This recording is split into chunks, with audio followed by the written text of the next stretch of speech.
game ahead of the class. You can tell that I made it, look at my grass. Cars in the garage with tanks full of gas. I play the game so raw, I won't finish last. Sitting in my living room screaming how we made it. This is how it's supposed to happen when you get your famous. Good morning, everyone. That algorithm turned me to a maniac. I guess we going viral cause my Zodiac. I got all these numbers on my spreadsheet. Benjamin Franklin is my bestie. And if they is my ex, that mean they left me. They don't give me props and they test me. I say it with my chest cause I mean it. Got a lot of confidence and I'm conceited. Call me the master with a new whip. I'ma take off in a spaceship. Hello, ladies and gentlemen. Shit was radical. Very radical. It was horrible. I'm like, Zeus has gone way off the rails. It's like deja vu. It's like deja vu. So what? It's like deja So what? vu. It's like deja vu. Yeah. All right, ladies and gentlemen, welcome to the show once again. We are back in the Thunderdome. You know what? So what if Zeus goes off the rails? You know, who hasn't gone off the rails on TikTok, ladies and gentlemen? I mean, come on, folks. Give me a break, all right? Let's get started with today's show. For those of you who do not know who I am, I go by the name Zeus.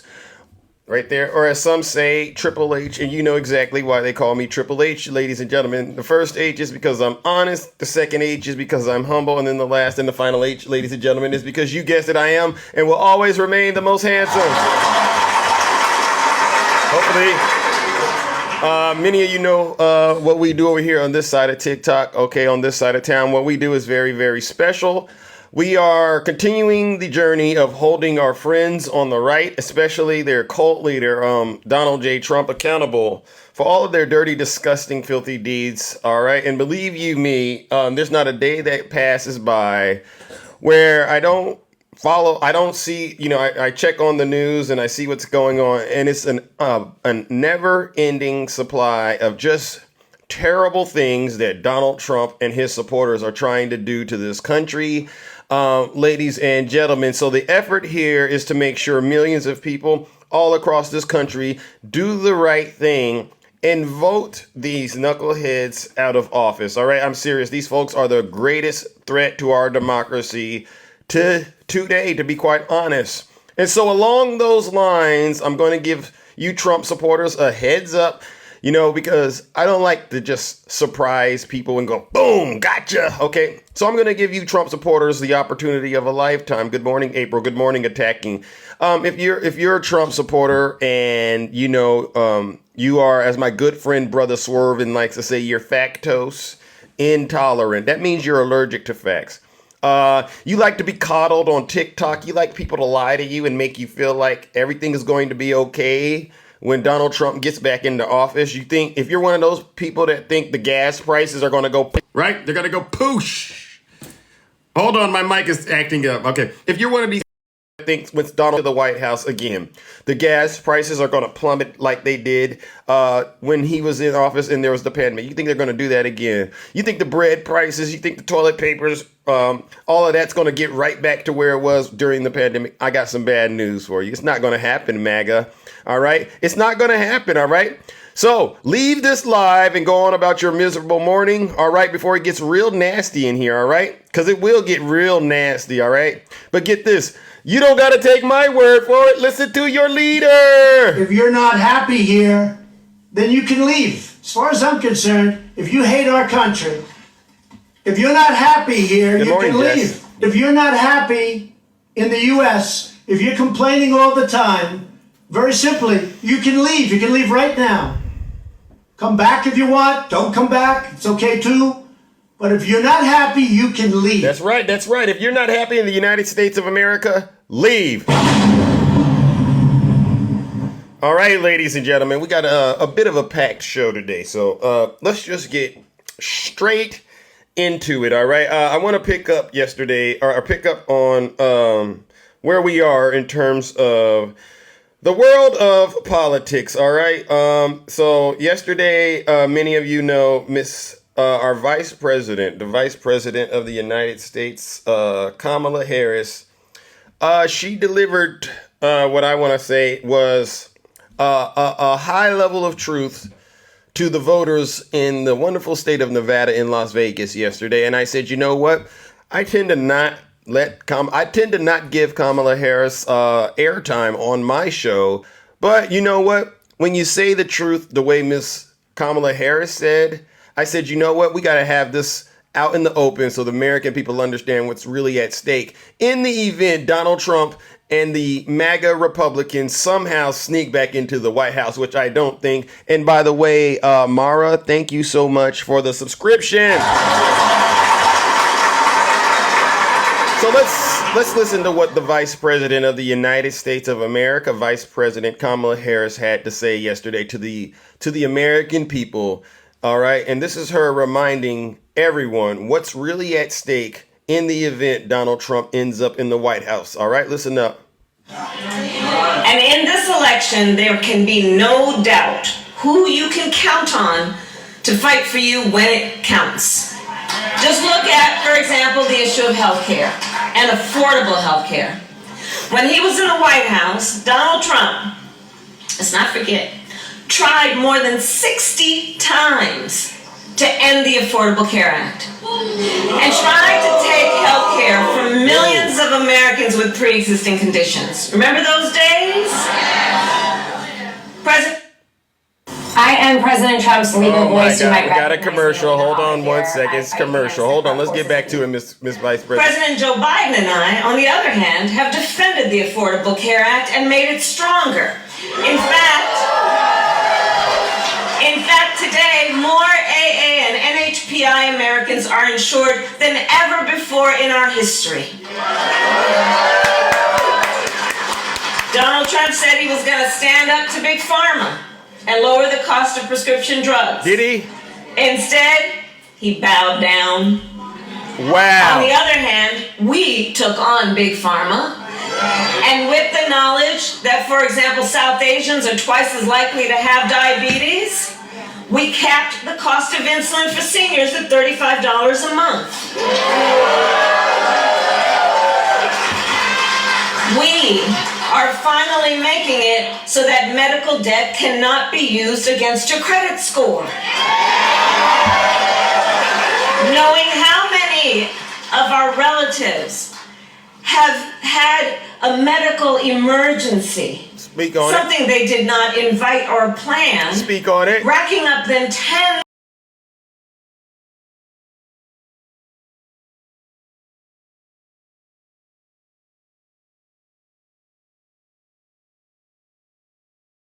of whether you are financially responsible. And so when we do the work that we have done, and you know Joe, we do it based on what we believe is morally right when you see the people and understand the struggles and the need for all people to have dignity. So what we've done with medical debt, now not allowing on the credit score, that means it can no longer be used to deny someone a car loan or a lease on an apartment or a home loan. Think about what that means. Go ahead, Kamala. Then there's the issue of student loan debt. When he was in the White House, Donald Trump tried to end student loan forgiveness for our public servants, including teachers, nurses, firefighters. Wow. On the other hand, we have forgiven student loan debt for nearly 5 million Americans and twice as much for our public servants. Let's go. We have also fought to protect our communities from hate and violence, including by passing the COVID-19 Hate Crimes Act, which made it easier for AA and NHPI communities to report acts of hate.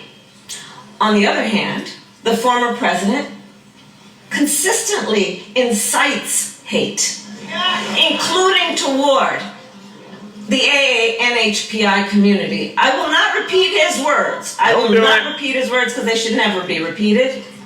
But I will say that someone who vilifies immigrants, who promotes xenophobia, someone who stokes hate, should never again have the chance to stand behind a microphone and the seal of the President of the United States. Let's go, Kamala Harris! You see, ladies and gentlemen, Kamala Harris means business when it comes to addressing Donald J. Trump and his cult, those legion of MAGA demons who are hell-bent on destroying our democracy, right? The writing is on the wall, ladies and gentlemen. Between the two candidates, who should we support? Of course, you should support President Biden. All right, so on that note, ladies and gentlemen, you know what we must do? Join me in giving Vice President Kamala Harris, let's give her a round of applause. Because she's saying what needs to be said, all right? But then we're going to give Donald Trump and his supporters what they deserve. Another round of booze and shame, because here they are trying to stop Americans from getting help, whether it's through women having access to reproductive health care, right? Or whether it's these people who've gone to school and need their student loan debt forgiven, right? All right, Miss Cam, thank you so much. Or whether it's just everyday Americans, right? Who just need affordable health care. Donald Trump and his administration are trying to take away the things that are helping Americans survive. Join me in giving them a round of booze and shame.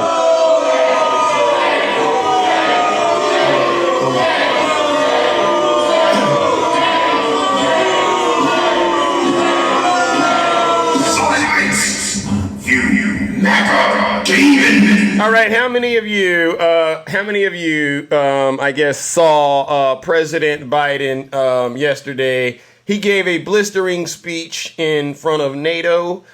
All right, and I wanted to make sure we at least address this thing, ladies and gentlemen. He opened a NATO summit with a speech to prove to the doubters that they are wrong. All right, listen up, ladies and gentlemen. With the eyes of the world on him, President Joe Biden, all right? This is the man of the hour. I don't care what these people say, ladies and gentlemen.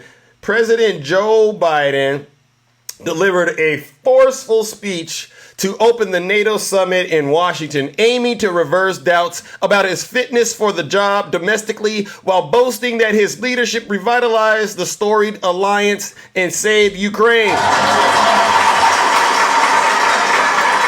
The address, which kicked off 3 days of high-profile meetings in the steamy United States Capitol, served as both a political and geopolitical test for President Biden. With every speech, he must prove that age is just a number and that his shambolic debate performance against former President Donald Trump was one of just a bad night.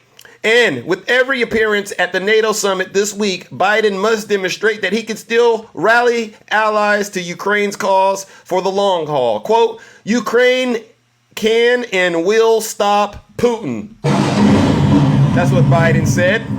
All right.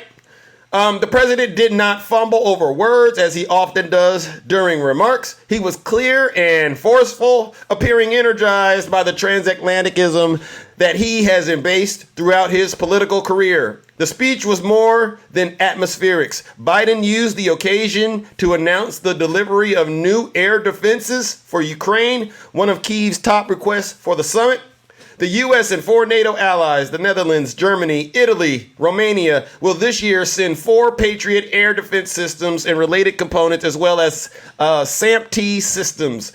In the coming months, Washington and its partners will also deliver dozens of tactical air defense systems to bolster Ukraine's security, and expect to make similar announcements later this year. Let's take a listen to what President Biden sounded like yesterday, ladies and gentlemen. Listen up. Today, I'm announcing the historic donation of air defense equipment for Ukraine. The United States, Germany, the Netherlands, Romania, and Italy will provide Ukraine with the equipment for 5 additional strategic air defense systems. And in the coming months, the United States and our partners intend to provide Ukraine with dozens of additional tactical air defense systems. The United States will make sure that when we export critical air defense interceptors, Ukraine goes to the front of the line. Before this war, Putin thought NATO would break. Today, NATO is stronger than it's ever been in its history. When this senseless war began, Ukraine was a free country. Today, it is still a free country. And the war will end with Ukraine remaining a free and independent country. Russia will not prevail. Ukraine will prevail. Bingo, bingo, bingo, bingo. Ladies and gentlemen, once again, President Biden, Kamala Harris, they're demonstrating that they are up for the job and they are ready to do another 4 years. So number one, we're going to give them a round of applause. But you know what we're going to do? We're going to give Donald Trump and the MAGA Republicans a round of boos and shame, because look at what they've done to this country. They've got us in this predicament with Vladimir Putin. He didn't stand up to Putin at all. All right. And we all know that if Donald Trump gets reelected, he said Putin can do whatever he wants in Europe. This guy is a danger to this country, and he's a danger to the world. Ladies and gentlemen, join me in giving Donald Trump a round of boos and shame. Wow.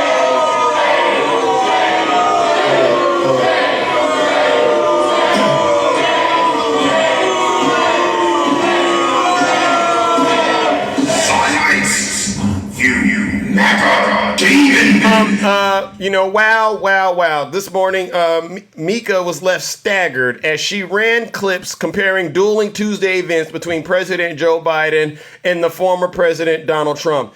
And it got ridiculous. Ladies and gentlemen, just listen to how these two individuals, listen to how President Biden sounded yesterday and listen to how Donald Trump sounded yesterday, ladies and gentlemen. It's really clear who to vote for, right? Listen up. In 1949, leaders of 12 countries, including President Truman, came together in this very room and created the North Atlantic Treaty Organization, the single greatest, most effective defense alliance in the history of the world. I didn't even know what the hell NATO was too much before, but it didn't take me long to figure it out, like about 2 minutes. And the American people understand what would happen if there was no NATO. Another war in Europe. American troops fighting and dying. Everybody has a quota water spot where water comes out. You get, they don't have anything for me. It wasn't inevitable. Again and again at critical moments, we chose unity over disunion. Sir, Chris Christie is not a fat pig. Please remember that. He is not a fat pig. Progress over retreat. I said, no, I will not protect you from Russia. Freedom over tyranny. When people who love our country protest on January 6th in Washington, they become hostages. Hope over fear. Let's look at the Jefferson Memorial. Let's look at the Washington Monument. Let's go and look at some of the beautiful scenes, and you end up getting shot, mugged, raped. Make no mistake, Ukraine can and will stop Putin. I had a very good relationship with Putin. We talked about it. It was the apple of his eye. This is a pivotal moment for Europe, for the transatlantic community, and I might add for the world. Did you ever hear of Hannibal Lecter? They always say, oh, that's terrible, that Trump would say. He is rambling about Hannibal Lecter. No, I'm not rambling. Yes, oh yes, and quickly, says President Trump. Yes, oh yes. That was Donald Trump yesterday, Willie. At his first, wow. At his first campaign rally in nearly 2 weeks, compared to President Biden speaking to world leaders at the NATO summit. Ladies and gentlemen, do you understand the difference between these two candidates? To be quite honest, it's getting sick. I don't even know how we're this close. I really don't. It's disgusting that Donald Trump doesn't have to tell the truth at all. It's disgusting that all he does is get up there and try to bully and intimidate people, make up ridiculous things, talk about nonsense. All right. And then at the same time, we're having to deal with President Biden having a bad debate. This is unbelievable. You know what? Like I say, this is truly a sad situation we found ourselves in as a country. But you know what? I do have confidence that the American people can see the difference between President Biden and Vice President Kamala Harris versus Donald Trump and whoever his vice president is, right? We don't even know who this man's vice president is. What's the secret? Donald Trump. Ladies and gentlemen, join me in giving Donald Trump once again another round of booze and shame because he doesn't know what NATO is. He doesn't care. He says he is still in communication with a war criminal, Vladimir Putin. All right. And as you can see, he is hell-bent on destroying this country like it's never been destroyed before. Ladies and gentlemen, let's give Donald Trump and the MAGA Republicans another round of booze and shame.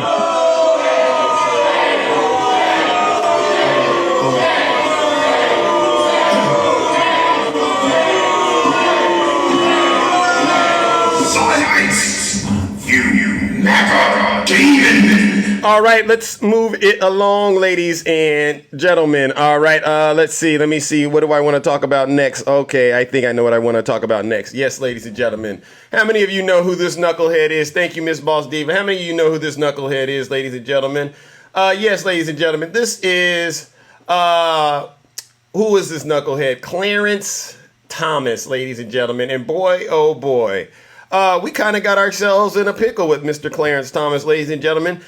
Special counsel demanded for Clarence Thomas's potential criminal violation mere days after the justices threw a wrench into Jack Smith's Mar-a-Lago case. This is serious stuff, ladies and gentlemen, and many of you know it, but we got to get it out there. Senate Democrats want the Justice Department to launch a formal investigation into Supreme Court Justice Clarence Thomas.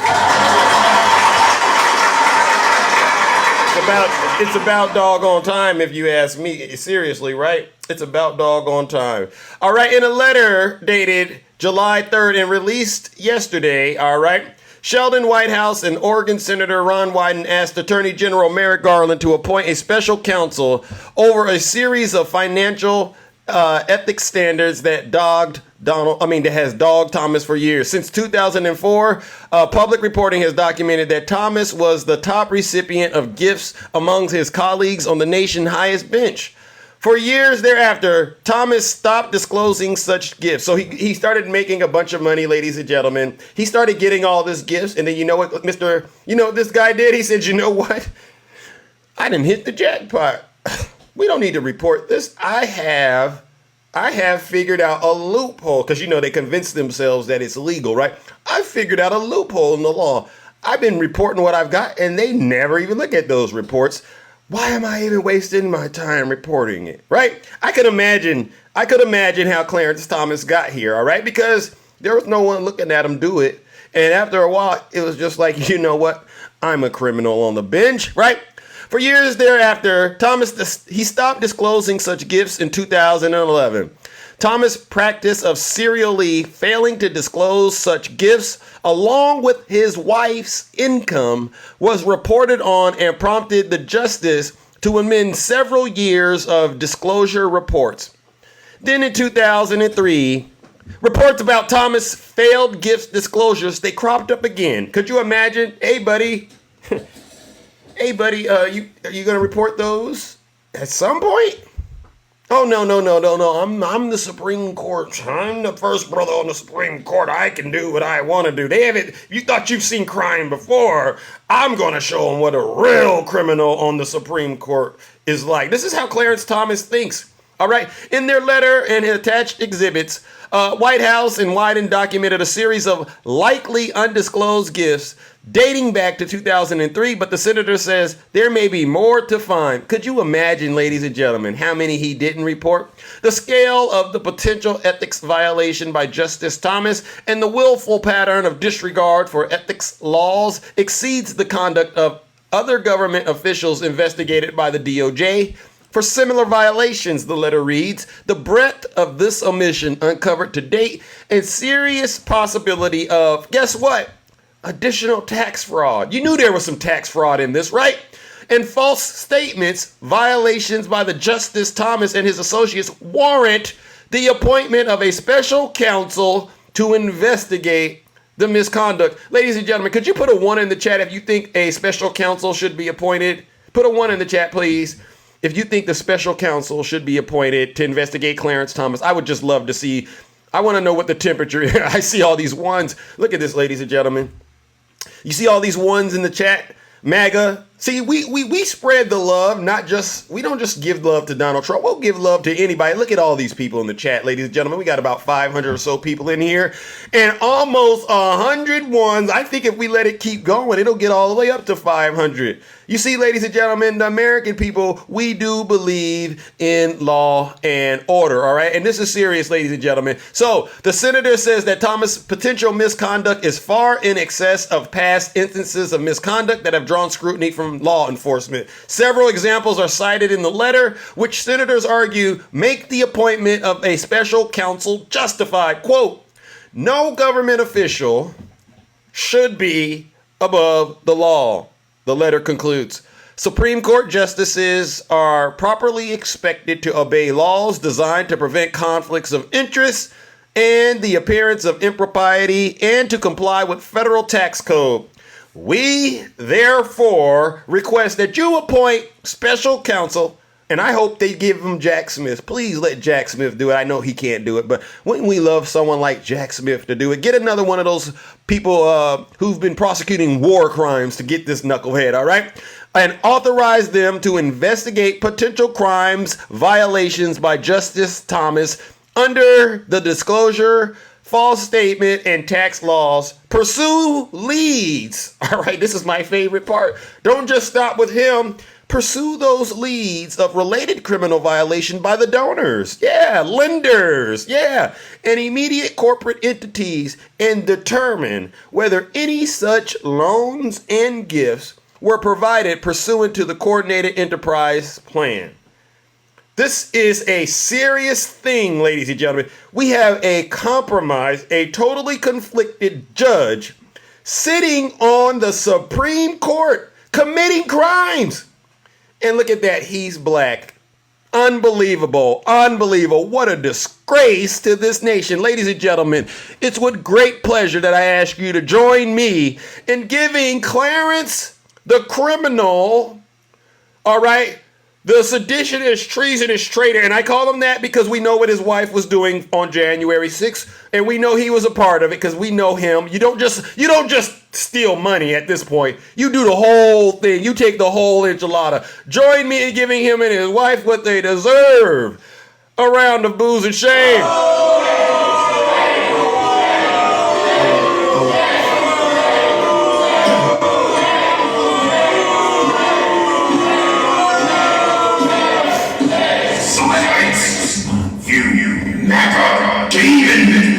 It's a sad thing that I have to wake up day in and day out and bring this kind of information to MAGA's front door. All right, you might as well act like I'm the milkman to a certain degree. I'm just dropping it off at your front door. You do whatever you want with this information, MAGA. I know you can't process it.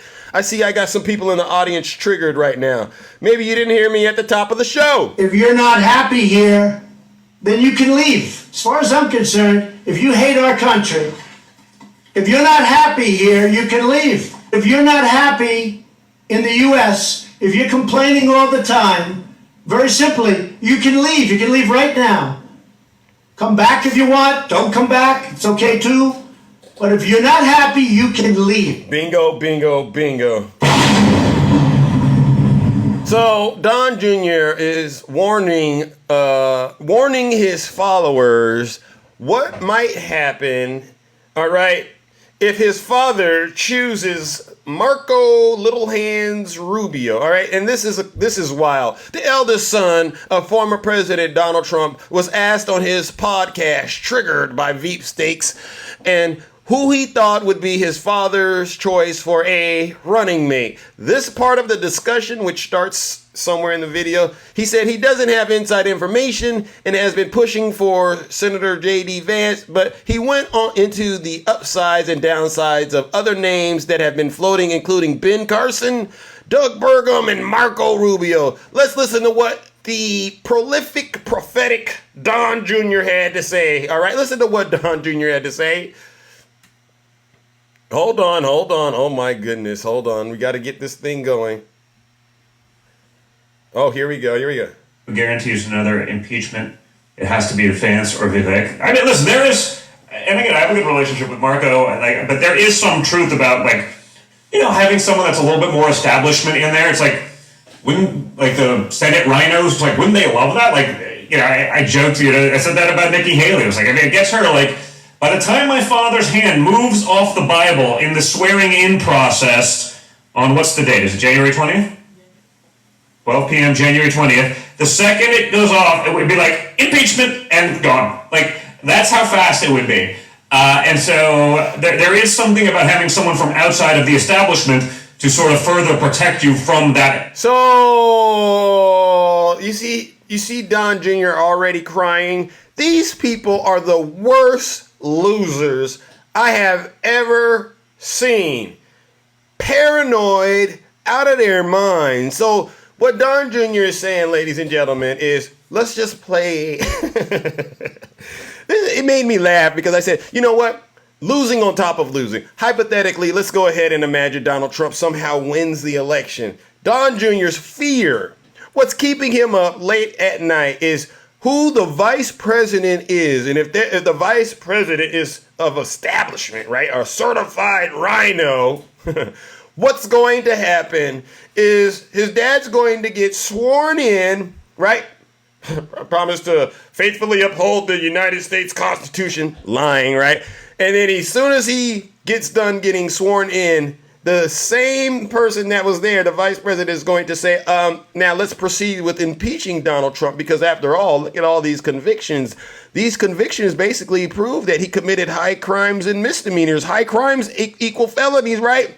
So Don Jr. doesn't even have hope that his own dad will be able to carry out his own term in office because of what's been going on with his crimes, which obviously shows the American people Donald Trump is once again unfit to be president of the United States. Ladies and gentlemen, join me in giving Donald Trump and his deranged, triggered son, Don Jr., a round of boos and shame. Oh, that was a strong boo.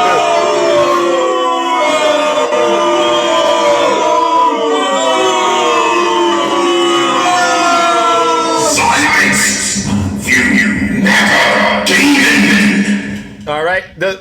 You all have to understand one thing about Zeus. I do not allow MAGA to be victims around me. All right. And by the way, ladies and gentlemen, we've reached a new milestone. A lot of my friends on the right, they've decided to unfollow Zeus. They've been shutting down their accounts, and they're going, you know what, Zeus, you're just too off the rails for me. So, ladies and gentlemen, we've reached a new milestone. Let's give ourselves a round of applause. Yeah, the so-called Christians, all right, they can't handle the truth. You can't make this stuff up, ladies and gentlemen. All right, oh my God, look at the time. You know what, I was going to cover something else, but let's just get straight into it. Now, many of you know me, we play MAGA or not, all right? And so we're going to play. You want to play MAGA or not? Put a 1 in the chat if you want to play MAGA or not. And by the way, this does involve a bit of a trigger warning. All right, let's play MAGA or not. Put a 1 in the chat if you want to play MAGA or not. By the way, it's a trigger warning. Did I get it right, Tiffany? I got to say trigger warning because get this. The stuff Donald Trump and his supporters do is so evil and disgusting. You got to put trigger warnings. And in some cases, you can't even talk about it on TikTok. All right, but I got to bring it to the forefront because you know what I got to do? I got to hold those so-called Christians. I got to hold their feet to the fire. So the first thing I want to make sure we all get out there in the open is this. Yesterday, we saw Congressman Ted Lieu, ladies and gentlemen, bring it to the forefront about Donald Trump's name in newly released Epstein documents. All right. House Democrats met on Tuesday to discuss Joe Biden's candidacy, but Ted Lieu wanted to know why the press has spent a second week on that story instead of looking at recently released Florida court documents on Jeffrey Epstein. I would love to know why this isn't getting covered. And Jess, by the way, you brought it up yesterday, and we're going to keep talking about it. Okay, we're going to keep talking about it. Listen to this, ladies and gentlemen. I'm going to make sure we get this on the record. So like Chairman Agar said, we hear a lot from our constituents on different issues, but something I've heard that doesn't seem to be being covered are the Epstein files. these files were released, and like Donald Trump sort of all over this, right? There are pictures of him with Jeffrey Epstein. He's taking multiple plane flights with Epstein with young girls on board. He is in call logs with Epstein. One of the highest trending hashtags on Twitter right now is about Trump and Epstein. I'm not going to repeat the hashtag because we're in a dignified setting. Dignified. But yeah, y'all might want to look at that because that's highly disturbing. And again, it shows that Donald Trump is unfit for office. And by the way, he was convicted in a civilian court for sexual assault, convicted in a separate court of 34 felonies. Donald Trump should drop out of the race. How many of you think Donald Trump should drop out of the race right now? Put a 1 in the chat if you believe Donald Trump should drop out of the race. This guy got more indictments than a human normally could hold. I've never seen one human being. Look at all these people. Put the 1s in the chat. You see this, MAGA? You see how many people want Donald Trump to drop out of the race? I have never, ever seen one person with so many indictments in my life. And by the way, out on bond. This is sick stuff. Every type of crime a person can commit, this knucklehead has committed it, and he is still scot-free. He's the Republican nominee to be the president of the United States. What kind of world are we in, ladies and gentlemen? Ladies and gentlemen, join me in giving Donald Trump once again another round of booze and shame. Not just him, his supporters too, because they keep propping up this MAGA demon, all right, and revealing to the American people that it's not just him that's corrupt. So are they. Let's give them some booze and shame. I don't care if you don't like me. Somebody got to tell the truth. You never demon. All right, and we got another trigger warning, ladies and gentlemen. It gets worse. All right, this is why they say birds of a feather. What? Flock together? Is that what they say? Birds of a feather flock together. What else do we got out here, ladies and gentlemen? All right, let me see if I got it. Hold on. Oh, yes. Lawyer for mega church pastor blamed with a 12-year-old, doing inappropriate things. And I'm not going to go all the way into detail, but we're going to play enough of this so you can get the picture. And this someone is tied to the Trump administration. We'll get into that in just a second. Thank you, Jesus, for watching him. Cindy Clemishire carried anger and shame as she watched the meteoric rise of megachurch pastor Robert Morris. Thank you, Jesus, for Watching him has been harder and harder. Morris founded Gateway Church in 2000. If you don't tell the whole truth, you're not being honest. One of the largest evangelical congregations in the nation, with 9 campuses in North Texas and tens of thousands of devoted worshipers. He became a member of President Donald Trump's Spiritual Advisory Council. What? He was a member of Donald Trump's Spiritual Advisory Council? Yes, ladies and gentlemen, this 1982 pastor, Robert Morris, was a 21-year-old husband and father who traveled the country telling young people about Jesus. All right, a victim of his, 12 years old. My goodness. All right. He preyed on her, all right, at a young age of 12. This is some sick stuff, all right? And on Christmas that year, he would go on to found Gateway Church in South Lake, Texas, and become the leading figure in the American evangelical movement, okay? And begin what he would later call and describe as inappropriate, nasty behavior with this young child, all right? Ladies and gentlemen, this is a sick individual, all right? And just for the record, I'm not going to be able to read it all, but I wanted to make sure we got this out in the open. Morris grew to prominence after then candidate Donald Trump named him as his spiritual advisor and a member of his Evangelical Advisory Committee in 2016. 4 years later, he hosted Donald Trump at Gateway Church in Dallas, where Trump referred to Morris and Steve Dolan, another Gateway elder, as, quote, great people with a great reputation. Do you Trump supporters understand why Zeus is on your behind like white on rice right now? Do the folks out there that really like to say, oh, I like Zeus, Zeus is a good guy, but they're going to go vote for Donald Trump. Do you understand why I get so passionate in terms of my hatred towards Donald Trump and the MAGA cult? I just can't believe you all don't see it. And if you do see it, I can't believe you continue to ignore it the way you do and excuse it the way you do. Ladies and gentlemen, join me in giving Donald Trump and these so-called Christian evangelicals that are supporting him, all right, what they really deserve. Another round of booze and shame. Sick. I don't want to hear about President Biden or Ashley Biden. Stop it. Those are lies. Those are lies.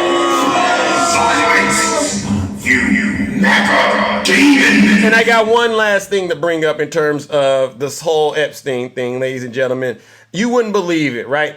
I have a MAGA individual. You can go look this up on X somewhere, all right? Just check it out. They've actually tried to explain the Epstein connection. And you know what they said? I'm only going to read a little bit on how they're trying to spin the Epstein thing. Listen to this, all right? For those who have not figured out Trump's affiliation with Epstein, allow me to explain. I wish I had the screenshot so that you could go look it up. My apologies, but I'll try to get it later. This is what they said. Trump is the one who exposed Epstein in 2008, hence why all of Washington, D.C. fears Donald Trump. Trump is Epstein's #1 enemy. Epstein was running a blackmail operation, and he was seeking out the most powerful people on earth to compromise and control them. He tried to get Trump, but Donald Trump did not bite. Trump banned Epstein from his properties in 2008 for hitting on the teenage daughter of a club member at Mar-a-Lago. Then a couple of months later, Epstein pled guilty to criminal charges in Florida for paying for services from a 14-year-old girl. See the timeline? Epstein tried to get close to Trump to compromise him.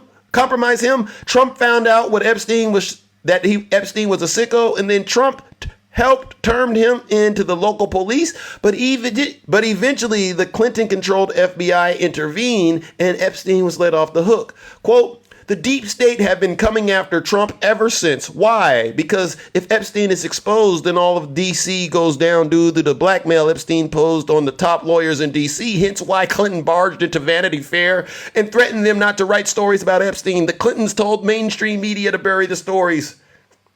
You see this, ladies and gentlemen?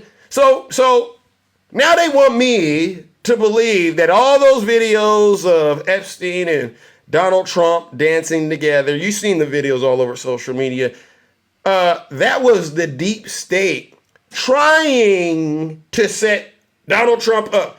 And they want me to believe all the lawsuits where these women have came forward to accuse Donald Trump of essaying them, especially E. Jean Carroll. That's the deep state. That's the deep state, Zeus.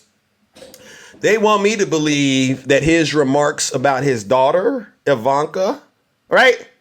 That's the deep state, Zeus. What's going on is he's trying to catch people by talking disgusting about his daughter, Zeus. Don't you see it, Zeus? No, I don't see it. You liars. That ain't no deep state. That's deep trouble. And Donald Trump and you are in it. Ladies and gentlemen, join me in giving these so-called deep state conspiracy theorists, these Trump supporters, these MAGA-possessed demons, what they deserve once again. Another round of booze and shame. You done got me all worked up this morning. Y'all got me working this morning. I didn't want to work this hard. Silence. You MAGA demon. I know I'm getting some folks triggered out there, but guess what? Somebody got to do it. I told you, I'm a dangerous man. Yeah, go ahead and unfollow Zeus if you don't like what I'm saying. I get it. Don't send me a DM. One of the things that really grinds my gears is when these Trump supporters, they send me these. I'm sorry, Zeus. I just can't be your friend anymore. I thought you would eventually see the light, Zeus, and you're just not going to see it, and I'm going to pray for you. And I'm choosing this day to not only unfollow you, but I'm going to block you and delete my account. I don't care. Look at all this harm you've caused this nation. I don't care. And like I said at the top of my show, if you didn't hear it, maybe you need to hear it again. If you're not happy here, then you can leave. As far as I'm concerned, if you hate our country, if you're not happy here, you can leave. If you're not happy in the U.S., if you're complaining all the time, very simply, you can leave. You can leave right now. Come back if you want. Don't come back. It's okay too. But if you're not happy, you can leave. Bingo, bingo, bingo. All right, let's look at the time. We got another update, ladies and gentlemen. Another update on a J6er to discuss. You know what we do. People keep saying, Zeus, please don't cover January 6th, Zeus. If you can, Zeus, please. We're tired of January 6th, Zeus. This is what they tell me. And I said, well, you know what? Thank you. Because I will continue to cover January 6th. All right, as long as it takes.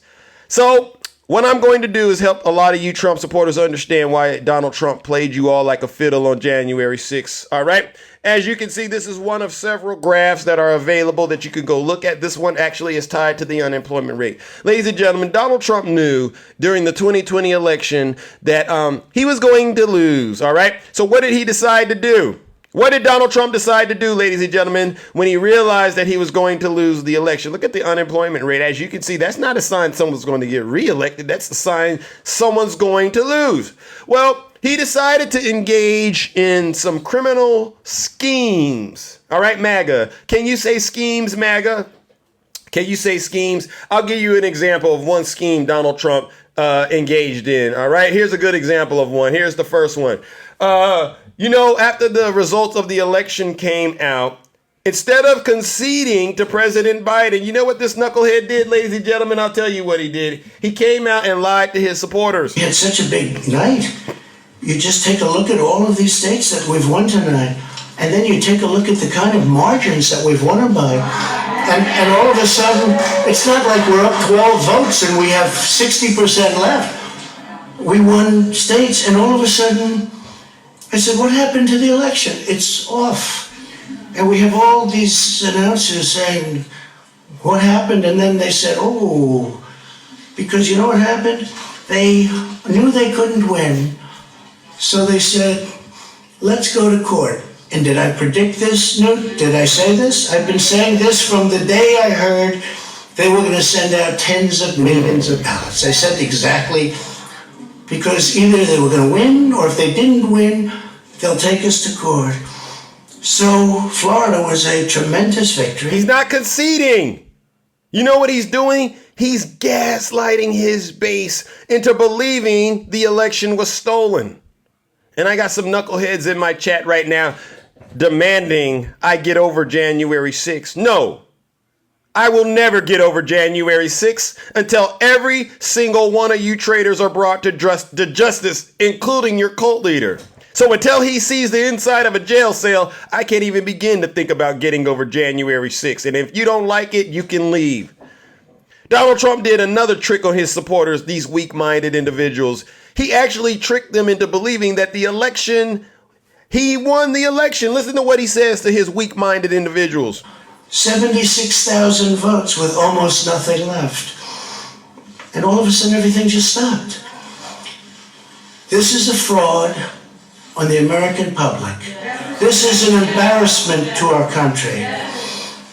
We were getting ready to win this election. No, you weren't. Frankly, we did win this election. You know what I wish? I wish I would have been in the audience right there, and I would have stopped that lie right there in their tracks. Mr. President, sit your special behind down. You didn't win nothing. But look at what happened, though. Y'all believed him because you're not no free thinkers. Y'all don't think freely. Donald Trump has mind control over you. So now that you all believe that the election was stolen, what did Donald Trump do? All right, since you all can't think for yourself, he decided to take your money and invite you to Washington, D.C. You know that's what he did, right? I got to break it down to you. How did he do it, ladies and gentlemen? How did he take the money from his supporters? He took it right out of their pockets and then get them to meet him in Washington, D.C. with no money. How did he do it? Let me show you how he did it, all right? I know we got some folks out there that still don't get this, and he's going to do this same thing again, ladies and gentlemen. I kid you not. His supporters don't even see it coming. This is what he did. Hold on, this is what he did. Hold on.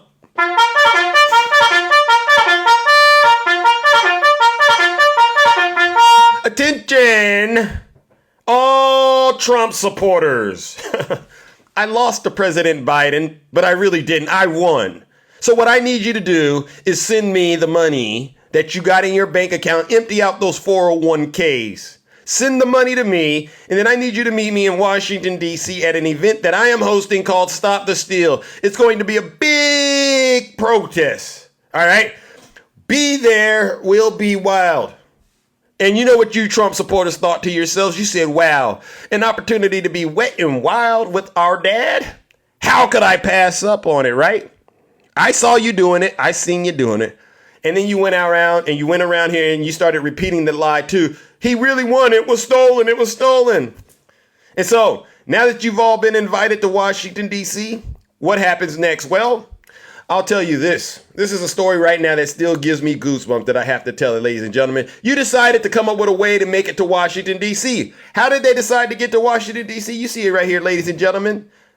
These knuckleheads decided to go rent a U-Haul. How many of you out there have decided, how many of you thought renting a U-Haul would be a good way to get yourselves from one side of the country to the other? I've never thought of this. And you know who was in the back of these U-Hauls, ladies and gentlemen? Let me see if we got the photo, because we got to keep the photos on deck.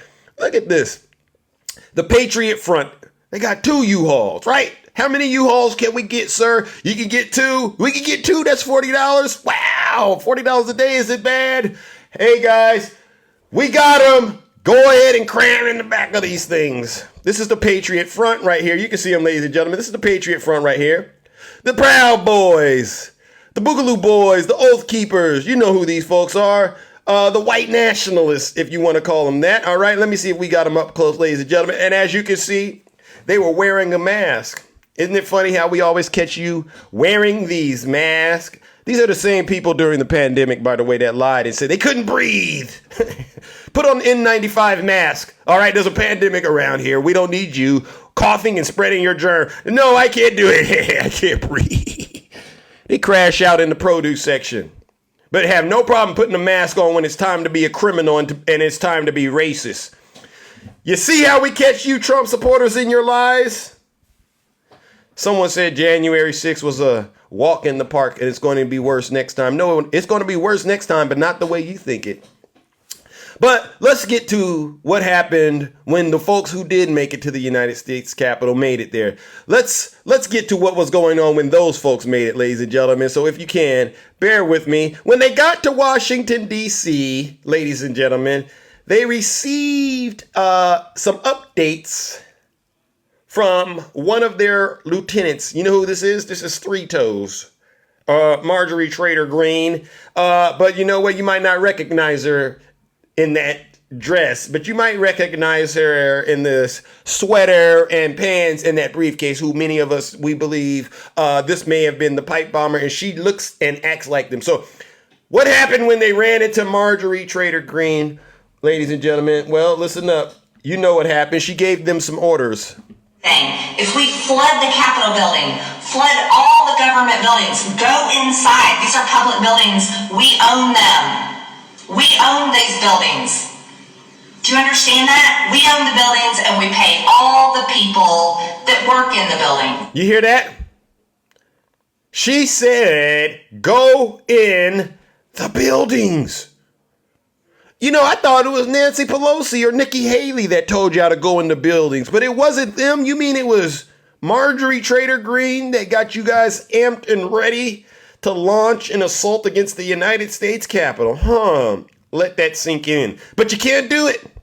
You can't do it until your daddy gives you the orders to do it. So let's listen up. Let's go see what was going on. All right, let's go listen to what your daddy was doing that day before he gave you the orders. All right, you all know this part of the story, and I'm skipping through a lot of parts, because we got to get through it. That's Mike Pence, ladies and gentlemen. That's Mike Pence. Donald Trump had 2 schemes in motion. He had his soldiers waiting for him at the ellipse, and he also had this scheme. I just want to find 11,780 votes, which is one more than we have. That's the fake elector scheme, right? So he moseys into the office where Mike Pence is, and he says, Mike Pence, buddy, old pal, I got everything in motion. I got the fake elector scheme, and I got my soldiers waiting for me at the ellipse.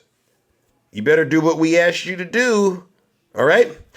And Mike Pence, he grew a little spine that day, and he said, Mr. President, I have some bad news for you. Unfortunately, I can't do what you're asking me to do. You know, not certify the votes for Joe Biden.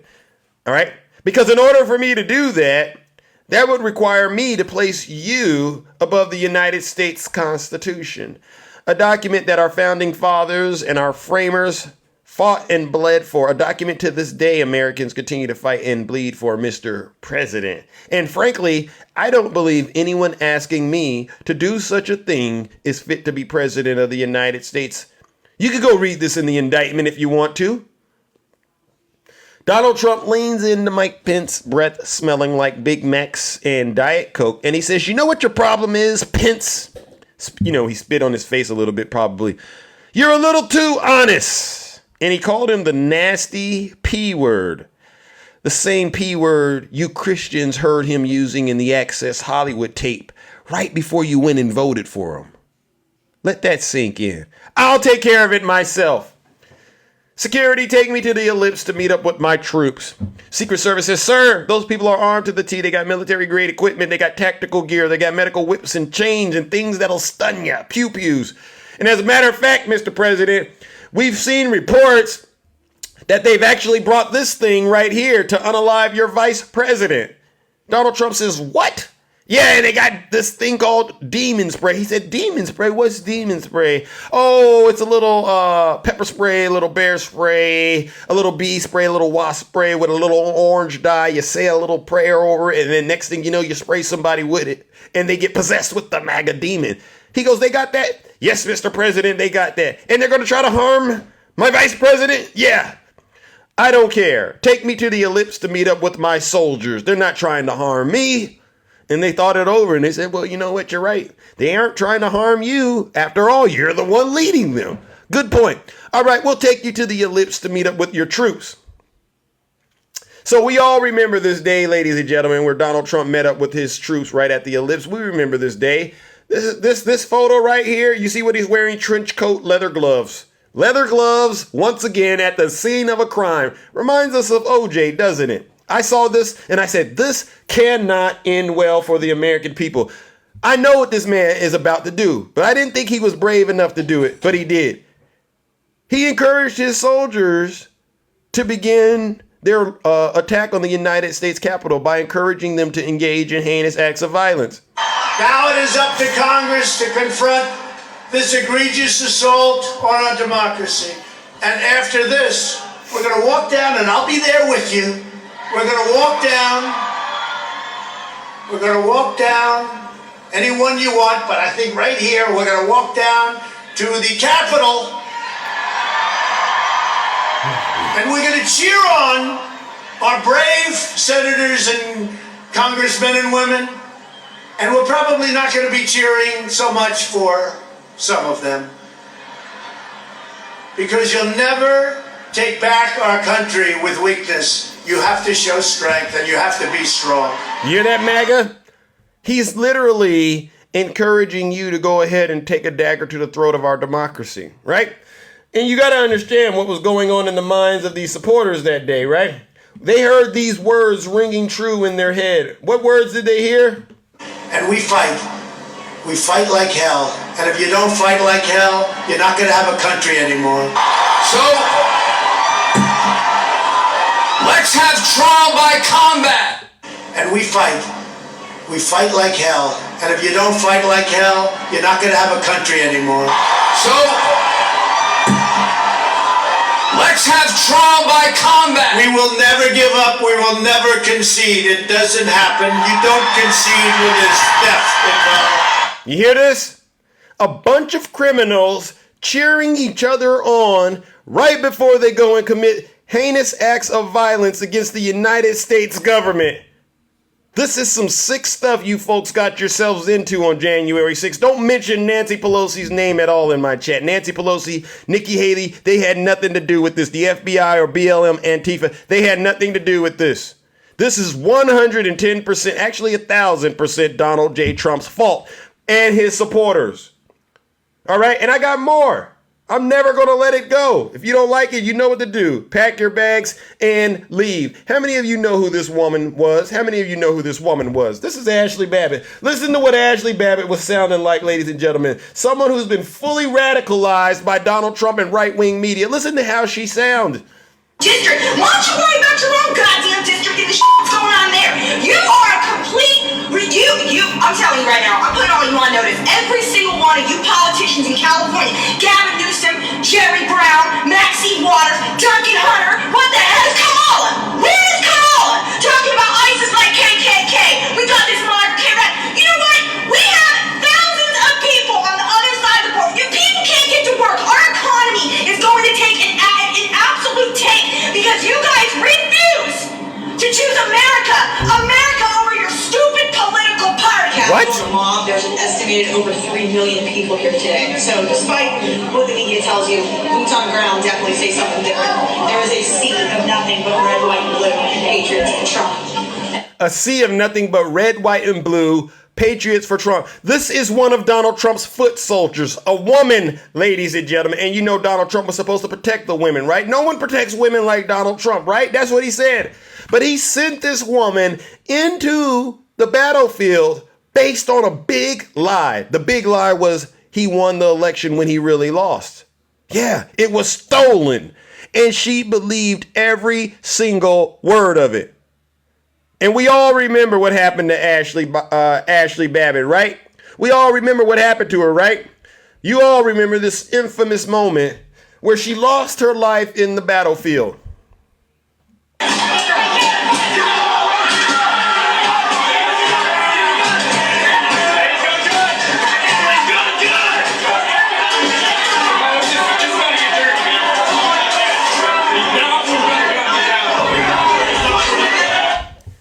That's the moment that Ashley Babbitt lost her life in the battlefield because of Donald Trump's big lie. She could have been at home with her family if Donald Trump would have simply told the truth. All of you supporters who went to the Capitol on January 6th, who engaged in these heinous acts of violence, could have been at home and not in those jail cells if Donald Trump would have simply told the truth. And what did Donald Trump do, ladies and gentlemen, after he found out Ashley Babbitt lost her life? Does anyone know what Donald Trump did after he found out that Ashley Babbitt lost her life? Let me remind you what he did. Information that stands out to me is that Donald Trump was passed a note after one of the rioters was shot in the Capitol and was made clear that this person had been shot, this woman had been shot in the chest. And the valet says that he offered no reaction upon learning that. He kept sitting in the chair watching the violence unfurl on TV. A non-reaction at the death of Ashley Babbitt. He didn't even care. As far as Donald Trump was concerned, Ashley Babbitt was a failure. She failed to complete the mission, and it made him angry. For 187 minutes, Donald Trump remained what I call dereliction of duty. Didn't do a single thing. Ladies and gentlemen, this is the crime scene of January 6th that millions of us across the country, throughout the world, witnessed. This wasn't a peaceful protest like BLM. This wasn't a tourist visit that had gone awry. This was a crime scene planned and organized by Donald Trump and his inner circle, all the way down to his foot soldiers, his MAGA foot soldiers. All right. And with that, ladies and gentlemen, I must bring to you another update. All right. I have another update about a seditionist, treasonous traitor that has been brought to justice. Because this is what we do. We highlight what happened on January 6th, and then we go and pick the most recent person that has been brought to justice for being a foot soldier for Donald Trump, so you Trump supporters can understand very clearly why they are doing some time in a jail cell in Washington, D.C. or wherever the heck they're at. All right. So if you can, bear with me. A Westport man charged in connection with the January 6th attack at the United States Capitol has, guess what?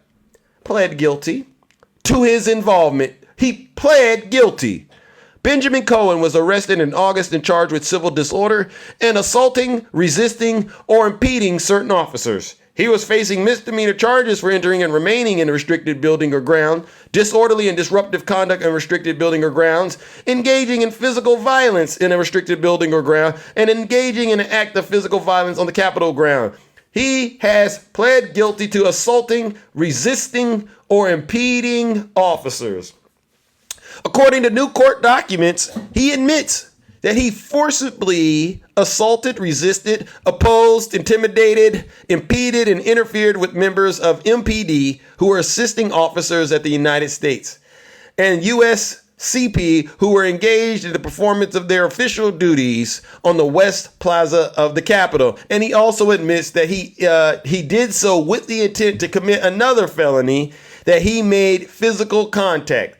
Court documents from last month show that his attorney asked the judge to change a July pretrial conference into a change of plea hearing. Footage shows him making physical contact with a group of officers. According to officials, he is accused of pushing and shoving them. He then rushed officers, shoving and hitting them with his hands. He is later seen on video yelling, "Our house," according to footage. Other footage shows his entering the Lower West Terrace tunnel and joining others against police line. He was seen about 20 minutes later rinsing his eyes after being sprayed by officers, according to officials. He was also seen inside of the Capitol building near a broken window. He will be sentenced on November 8th. You see, MAGA? You see how Donald Trump played you all like a fiddle? You see how he lured you there and then set you up? All right, ladies and gentlemen, you know what we got to do. Since this knucklehead, what's his name again? Benjamin Cohen, the seditionist, treasonous traitor. All right. First of all, since he wanted to support Donald Trump and get the ultimate MAGA reward, and he's gotten it, we're going to give him what? A round of boos and shame.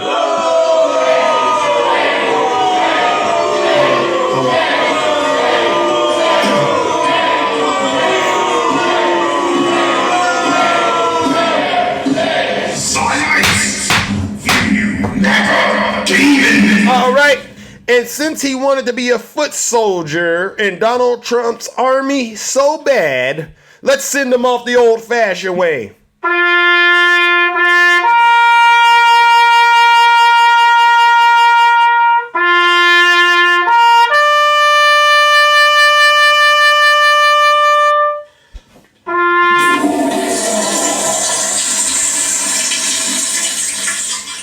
I'd like to begin by addressing the heinous attack on the United States Capitol. Like all Americans, I am outraged by the violence, lawlessness, and mayhem. I immediately deployed the National Guard and federal law enforcement to secure the building and expel the intruders. America is and must always be a nation of law and order. The demonstrators who infiltrated the Capitol have defiled the seat of American democracy. To those who engaged in the acts of violence and destruction, you do not represent our country. And to those who broke the law, you will pay. Do you traitors, do you MAGA cult members now understand how Donald Trump lured you to the United States Capitol, played you like a fiddle, and now has you sitting in a jail cell or pending trial? Do you get it? This wasn't Nancy Pelosi. This wasn't BLM. This wasn't the FBI and the ghost buses. This was literally Donald Trump luring you to Washington, D.C., taking your money in the process, right? Stop the steal. And then sending you to the United States Capitol. He literally said he was going to march to the Capitol with you, and he didn't. He watched you throw away your life and freedom. And I said, this is how sick this has gotten, ladies and gentlemen. These folks don't even recognize they're in a cult. And they don't even recognize that it's really not just a cult. It's a circus act. You know, they like to say the rest of the world is laughing at us. And I got to clear that up, MAGA. The rest of the world isn't laughing at us. They're laughing at you. And you know why they're laughing at you? Because you're easy to laugh at. As far as they're concerned, here you're too dangerous, all right? But let me explain why they're laughing at you. Because when it's all said and done, Donald Trump is going to go down in American history, actually the Guinness Book of World Records, as the most successful ringmaster to ever live. He's running quite the circus, ladies and gentlemen. Isn't it safe to say? And you know it's a circus because look at what he does. He does exactly what a clown does. A clown wears makeup every day, right? Look at him. He does the same thing. He puts on that orange makeup. Ooh, MAGA, don't I look so good? I'm not lying. A clown wears a wig. Look at that bird's nest on his head. Smacks it right on his cranium every morning. You ever seen a clown that got that thing around his waist with that ridiculous suit? This guy, he wears a diaper and puts on that same crumpled blue suit with the ridiculous tie. He's telling what a clown does.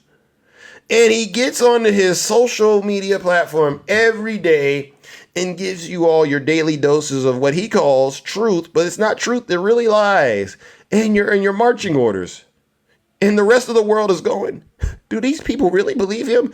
And you all do. You all put on those funny red hats that say "Make America Great Again," and you literally let this clown get away with everything. We're talking about essaying. We're talking about stealing classified documents. We're talking about leading an insurrection. We're talking about cheating on his wives. We're talking about doing things with minors. I mean, we've never seen a bunch of gullible people like this that think they're smart. A lot of you think you're smart. You do. It's funny. All right. You think you're smart. Think about it though, right? Think about it, MAGA. He's selling you golden shoes. Where do you need golden shoes at? Except for in his circus.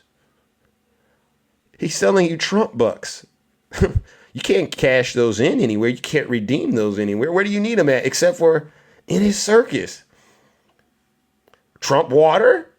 Why not? Trump steaks? Why not? You want a piece of my suit? The one that I got, indicted in? Go ahead, send me $5,000. What else is he doing? Oh, Trump University. You wanna be as intelligent as me? Why don't you come to my school that I've started, Trump University? How about that? You doing it? I got a charity for you too. You know what? Why don't you just send me your 401k, MAGA? This man has played you all like a fiddle, and you can't see it. You can't. There's something wrong with your mind, and you can't see it. And I know that. That's why I get out here. Thank you, Audit, today for the subscription. That's why I get out here. That's why others are out here. There's other content creators that are out here day in and day out having these tough conversations with you Trump supporters. All right? Saying, hey, he's playing you. Do you see it? And you go, oh, no, but Joe Biden, Hunter Biden, Joe Biden, Hunter Biden, Democrats, Joe. While he's taking all your money. Go look at the stats about the economy. Go look at the stats about the border. And what if I were to tell you that all the things you think are a problem really aren't a problem? And that perhaps the reason you don't have any money is because this man, he's been taking it. How does he take my money, Zeus? I've been watching. I'll tell you how he did it. I am very humbly asking if you could chip in $5, $10, or even $25. I know that times could be tough, and they are tough under this horrible president that we have, crooked Joe Biden. So if you can't contribute now, don't even think about it. Don't do it. You got to take care of your family and yourself. I want you to do that first. But with your donation today, we will win back the White House. We will make America great again, greater than ever before. I promise you that. Thank you. A billionaire figuring out different ways to get your money, and y'all keep falling for it. I've never seen anything like this in my life, ladies and gentlemen. To the Trump supporters, I got to clear this up for you. Let me be very firm in saying what I need to say right now, and then I'm going to open up the boxes. I'm going to say this to you, MAGA, and I mean this with the utmost respect that I can possibly give at this point, because I've already steamrolled you this entire life. If you do not get out of this cult that you are in, you will get the ultimate MAGA reward. And that's a good question. They go, well, what's the ultimate MAGA reward, Zeus? I'll explain it to you. The ultimate MAGA reward is jail. And if you do not get your soul right, hell. with a chapter 11 in between. Every single one of you Trump supporters, before you take your last breath on this earth, I want to remind you, get out now, because that Trump train you're on, when you think it's going to heaven, I'm going to tell you how it's going to end. You're going to get on that Trump train, right? And you're going to go up to heaven and go, oh, I'm getting off and I'm getting into heaven. All right, I want to hang with Jesus. This is how they're going to be thinking. And you know what the good Lord's going to say? You stay on that train. This isn't your stop. You got to go to the lake of fire with this guy. Wait a second, Lord. No, I'm a Christian. I'm a white nationalist. And he goes say, don't question me. Your deeds that you did while you were alive, they don't allow you to be in heaven. You're going straight to hell. Oh, I got to go straight to hell? Absolutely. What? So you're going to get back on that Trump train and you're going to go straight to hell with this guy, Donald J. Trump. And you're going to go, Lord, please help me. Please help me, Lord. I did so much. I gave this man all my money. And he's going to go, you ignored the truth. Well, what truth, Lord? I didn't hear it. And he's going to play this live back, maybe my live or some of the other lives you've been going in and saying nasty, rude things in. And he's going to say, didn't you hear when Zeus and his minions, they call us minions, right, told you the truth? They said, get out of the cult. Didn't you hear them? And what did you do? Oh, I thought Zeus was lying. And he's going to say, and because of that, you are going straight to hell. Get back on that Trump train. And you're going to get back on that Trump train and you're going to be crying and it's going to take off and go straight to hell.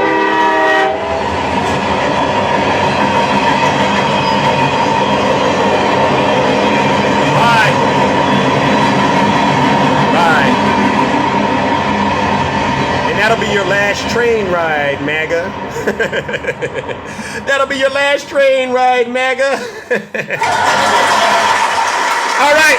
I got to open up these boxes, ladies and gentlemen, and let's hear from those of you who are brave enough to get in the box and tell the truth and shame the devil, all right? You know exactly how this goes, all right? You get 3 minutes to at least say what you need to say, and then hopefully we'll be able to bring up another guest, all right? And you know me, I do not allow Trump supporters to be victims around me, ladies and gentlemen. So if you want to get up here and have a conversation, let's have a conversation. But if you want to get up here and show your rear end, I'm going to remind you, this is my platform, and Zeus will not be overtalked, all right? And I will do whatever I feel needs to be done to make sure I rein things in. If convicting your political opponent is a democracy or a banana republic, or you want to come up here and have that conversation, Biting Wolf, come on up here. Come on up here. I want to make sure I understand where you stand. All right, let's get this show started, ladies and gentlemen. Biting Wolf, come on up here. I'm not going to answer it. You got to be a man, be an adult. Get in the box and ask the question. Don't ask Zeus no question you already know the answer to. Do not ask the question. That term banana republic, I promise you weren't saying it before Donald Trump started walking around here and repeating it. Trust me. Panelists, ladies and gentlemen, who do we got? Iron Sight. Hey, what's going on, brother? How you doing? I'm all right. This is our first time doing business, correct? No. We've talked before. We're on the same side here. Oh, okay. All right. Well, I was about to give you the questions, but all right. Glad you cleared that up. This must be a different account, huh? No. I changed the name back. Oh, I was. Right. Well, yeah, I had it. I had it set as Phelan for a little bit. Got it. All right. Well, what brings? Yeah. No. Well, let me fix my my camera here. My bad. Oh. Yep. There's my big fat face. Okay. All right. Iron Sight. All right. What do you got for us? This morning, sir? What was that? What do you got for that? Are you eating breakfast right now? Is that breakfast right there? Yes. I got some cornflakes. You can wait though. So anyway, here's the thing. Like I see people in the comments that are talking about Democrats are lying and about all this junk with that the Epstein files or whatever that just got released. That it's fake news. It's all bullshit. Well, we keep it clean now. We got to keep it clean, all right? But right, my mistake. My mistake. Don't worry, we'll get it right. We'll get it right. So, it's supposedly that none of it's true. That it's made up, and that it was dropped around this time just solely to try to hurt Trump and this, that, and the third. No, in all reality, it was brought out because of the all the red tape they had to go through to get it released to begin with. But yeah, partially the timing was also because we're coming up on literally on the precipice of whether or not we're going to remain a republic run by democracy and not dictatorship. And that's the part that scares me the most, because you believe the Epstein files are true, or do you believe the other narrative that this is all part of the deep state? There's no such thing as a deep state. That's not even a thing. That's a thing. That's a thing made up by conservatives in order to pin the tail on the donkey for things they need to blame. It's a boogeyman. It's a scapegoat. Nobody with any sense would vote red, because if you look at the states with the most people that are on public assistance, welfare, food stamps, all that, the vast majority red states. The states that take more from the federal government than they put back in are red states. These are all statistics that can be found online. They can be reaffirmed over and over again from different sources, so you're not getting from just one. It's crazy because, and this is my own personal belief, is that Republican voters, there's a difference between the politicians and the voters, and this is why I feel bad for conservative voters, because the politicians that they vote for would not relieve their bladder on them to put them out if they were on fire. That's a funny way of putting it. And that's the truth. They would not.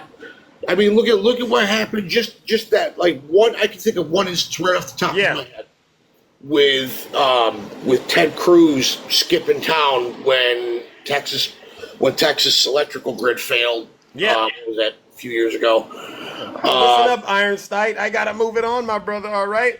But you're kicking me out. Ouch. Well, yeah, everyone gets 3 minutes, and we gotta keep it moving. I fall. I didn't realize. I didn't even hear that part. My mistake. Yeah. Okay. All right, so let me just really quick. I'll sum it up like this. MAGA. You have to. Unfortunately, you guys are gonna have to eat a little crow on this one, and we understand why. We understand why you supported him to an extent, but. I mean, it's over now. It has to be over now. Thank you. The dude. All right, Ironside. Zeus has to move it on, my brother. All right, but thank you, ladies and gentlemen. Let's give Ironside a round of applause. Sorry, Ironside, I gotta move it on because Zeus has gotta stick to his schedule. Oh, yes, ladies and gentlemen, he's right. MAGA, you're gonna have to eat crow. Yes, moving on, ladies and gentlemen. Oh my goodness.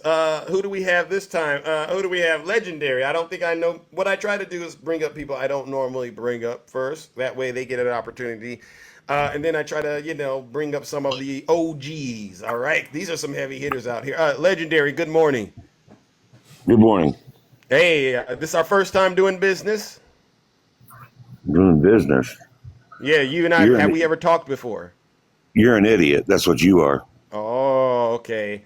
Ladies and gentlemen, we have a MAGA demon in the box. You're a clown. You're legendary. a clown Legendary, show. watch your That's mouth, what you are. Legendary. Ladies and gentlemen, I had to mute Legendary. Legendary, I'm going to ask you to calm down and get some control over that MAGA demon inside of you. All right? Can you act like you've been raised by human beings? I can act like any way I want it. No, you can't. No, you can't, Legendary. Act like you've been raised, all right? Let's have this conversation. I'm an adult, and you're an. Ladies and gentlemen, you know I didn't want to do it, but I'm going to do it. Legendary, this is for you, Legendary. Where is it at? So, ladies and gentlemen, obviously we have a MAGA demon that's triggered. Legendary, go ahead and unmute and explain your grievances with Zeus. Go ahead. I already explained it. I don't have to explain anymore. You know what you are. But you were saying something. You lie about everything. Here it goes. You lie about everything. Your entire show. Legendary. Look at you. You can't stand it. I created another account. I created a backup account, and then I came up here and I decided that I was going to let Zeus know how he made me feel. Zeus,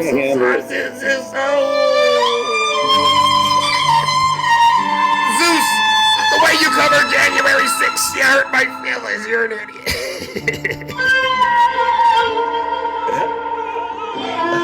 Oh my God, ladies and gentlemen. Hey, Legendary, guess what? I don't care how you feel about me. Get that. You know what you just did? You just came up and you just let me know that I'm in control of you, champ.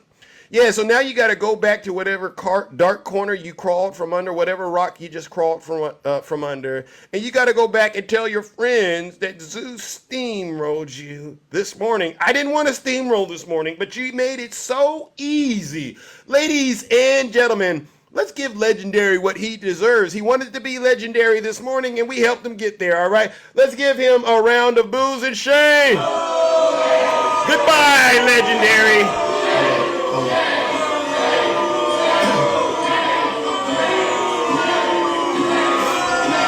Silence!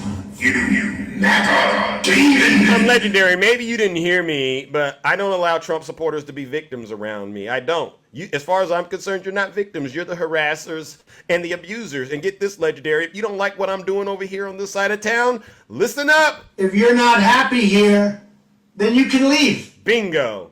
All right, pack your bags. All right, who do we have next?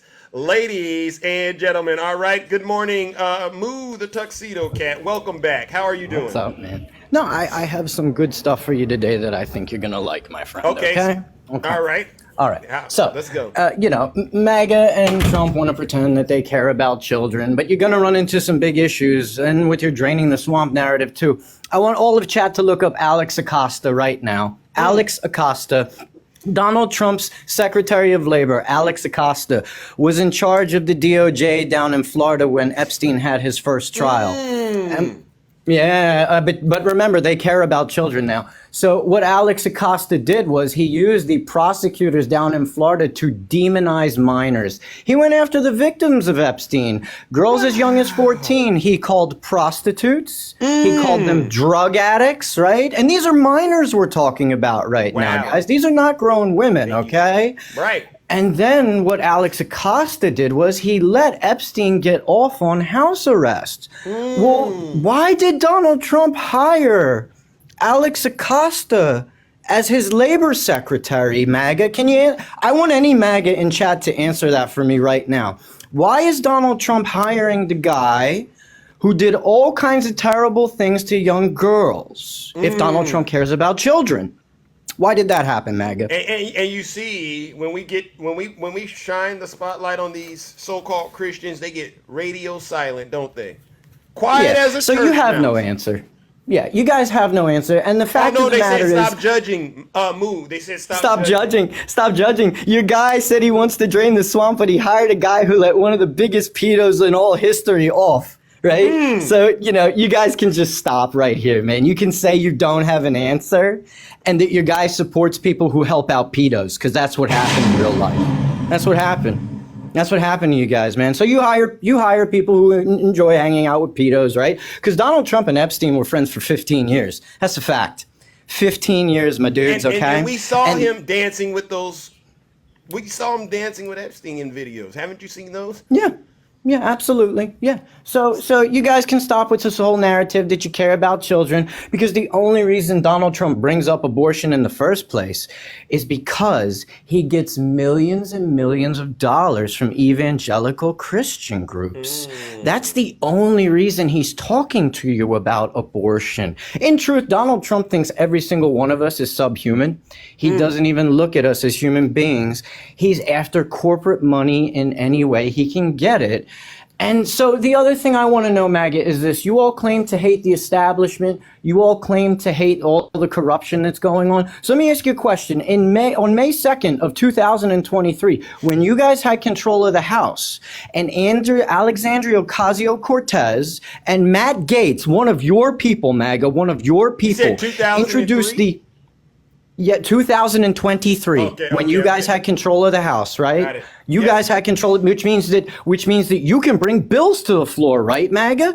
Well, Matt Gaetz and AOC together in a bipartisan bill introduced the Restoring Faith in Government Act, which doesn't allow members of Congress or their dependents or any of their family members to make investments in corporations. So let me ask you, MAGA. Why? So you guys can't even stick to your own fucking your own principles, right?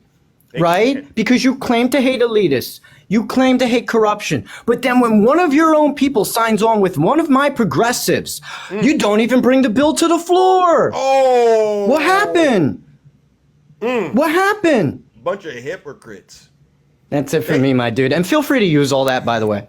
All right, it's on record, so we will use it. Ladies and gentlemen, let's give Moo a round of applause.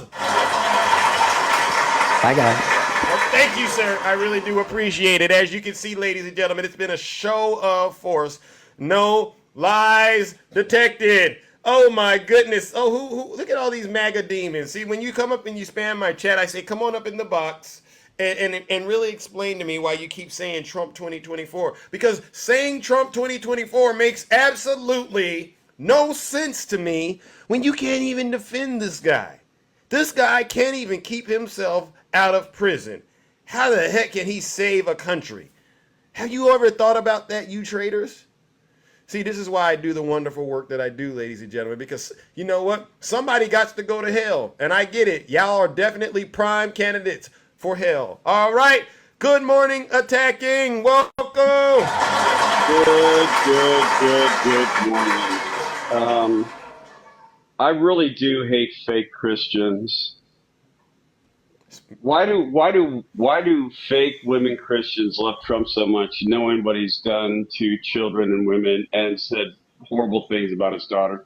Why do these fake Christians do this? Any Christian women out there that love Donald Trump, please put a 1 in the chat so we can see who you are. Yeah, she's right there. She's in your box. She's in your box right there. Southern Belle.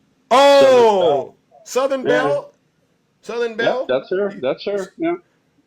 Oh, Southern Belle. Southern Belle. Do you love you some Donald Trump, Southern Belle? She loves Donald Trump. By the way, let me turn this off. For you people for you people who know how the legal system works, to all of a sudden ignore the legal system really shows that you don't give a darn about anything anymore. Donald Trump has been convicted. He is a felon. You have people in groups that we've listened to say that Donald Trump is not a convicted felon until after he's being sentenced and goes to prison. But that's not how it works. And for people who know how the law works, for the people in their boxes, in their chats, to allow them to lie to the people that are listening to them without correcting them, they're doing damage themselves by not acknowledging, hey, so-and-so, that's not how the way the law works. He is found guilty. The jury found him guilty. The judge says you're guilty. Whether or not he goes to prison, which more than likely he will not, he is a convicted felon And when he do a background check, he will come up as a convicted felon. They're not BS cases. See, So that's what when- gets me attacking. When they say stuff like that, they say the cases are BS. But then Exactly. they'll sit there and watch Hunter Biden get prosecuted and they'll be silent. You're all a bunch of liars. Sorry, attacking. No, it's fine. For you people to keep purposely lying about somebody, then you say, oh, the Democrats are picking the politics over person, or whatever the heck they say. You're picking one guy, one man, over the Constitution, over the rule of law, over ethics, over morals, over unity. I've heard multiple times, oh, when Barack Obama came in office, there's supposed to be unity. There was no unity. There's no unity now because of what Donald Trump has done. You guys are listening to somebody who says, us against them, red against blue. I will protect you because they're coming after you. He's separating it. And you guys are running with it. When you follow his word and you repeat his words verbatim, you are a freaking puppet. I know. I deserve You did it. good. You did good. Tell them. And the thing is this, you guys will keep doing it. You guys lie. You guys think you're attorneys. You're still trying to dissect the 34 charges. Oh, the judge didn't do this right, or the judge didn't do that right. Well, what the heck are you sitting here on TikTok for? Go get a job in the DA's office. Go become attacking. Go become a judge. Go become a judge. Go become a DA. Go become an attorney. You guys don't know nothing. You literally have attorneys telling you what's going on, and you say, they don't know what they're talking about. Really? They're freaking attorneys for 30 years, and you're saying that they're wrong? You're the one saying that you read a document, but by the way, how can Trump's team put together a filing and saying, I want this case dismissed, and lay out the charges that you say they were never told what the charges were when it's in their own dismissal documents 1, 2, 3, and 4. What they want dismissed because they want the case gone, but yet you guys don't seem to see what the charges were. What the heck's going on with you people? My God. They don't know anything, attacking. They think they're intelligent, but they're not. These are some of the most foolish, untrustworthy, unchristian-like people I have ever ran across in my life. They take the truth and they turn it into a lie, and they take lies and call it truth. These are some sick people, I promise you. Three words out of their mouth. He didn't do it. Lies. He didn't do it. It doesn't matter what it is. He didn't do it. That's all they ever say. I'm going to drop. Everybody be good. Everybody be safe. All righty then, ladies and gentlemen. Let's give Brother Attacking a round of applause. No lies detected. Oh, wait a second. I'm looking at lies. Legendary. Well, quit looking in the mirror. Legendary, get your face back out of... Look at Zeus. Listen to what I'm saying, okay? I get it. When you look in the mirror, you see a liar, you see a traitor, and all these ugly things. That's normal when you got what you got going on over there. But if you come out of darkness and you come into the light, there's a chance. But other than that, you see what we see, and you know you're on your way to hell. All right? I'm not lying to you. All right? Let's go, ladies and gentlemen. Let's bring up our next panelist. MAGA Truth. I don't think you can put two words like that together. So let's get straight into it. Can I ask you some questions about January 6th? Who would you say is responsible for the attack on January 6th, MAGA Truth?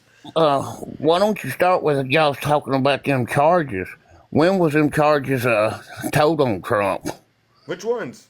During court? The one that made it go to a felony? Are you talking about the New York case?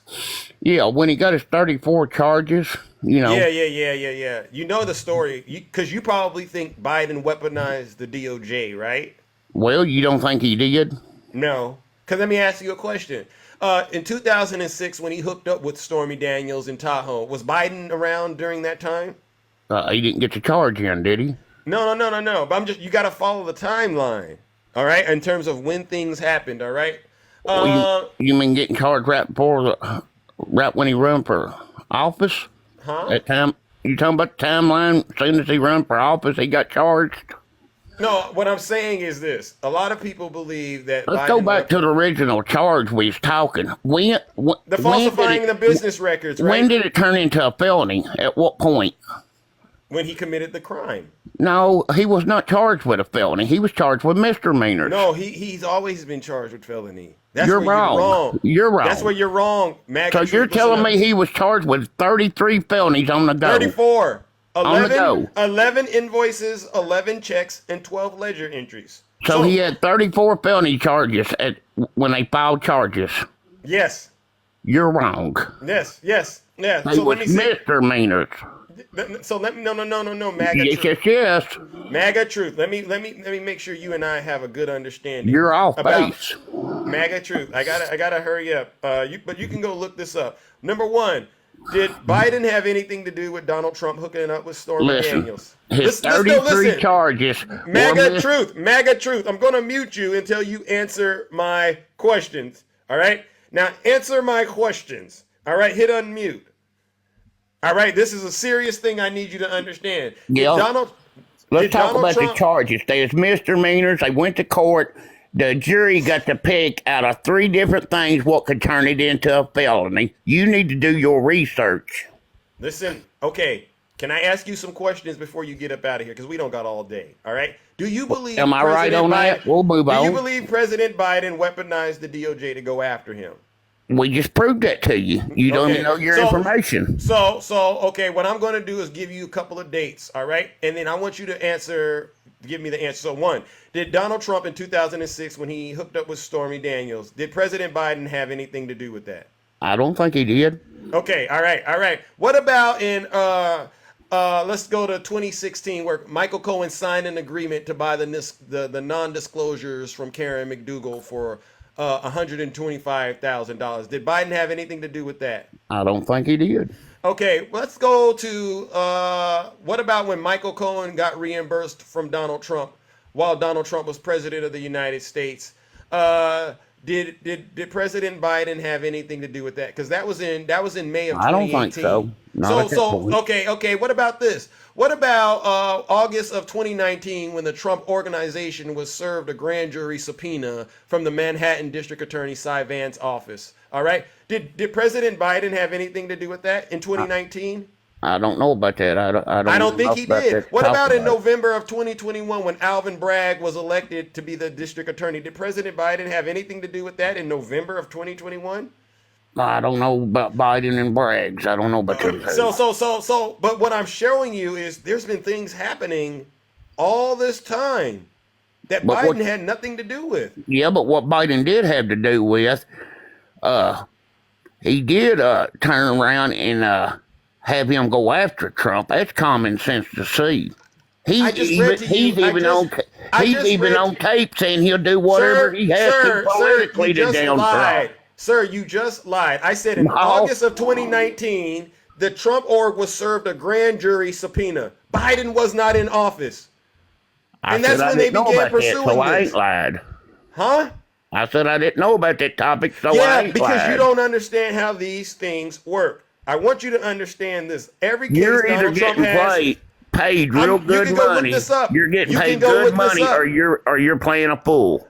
You can go look this up, sir. All right. So what I'm explaining to you, MAGA truth, you might want to take the truth out of your name and put demon. All right. You're possessed with the MAGA demon. And I hate to say this to you because you sound like there's some hope inside of you, but you've been radicalized by Donald J. Trump's lies. You need to quit believing Donald Trump. You're too old to be believing his lies. You do get that, right?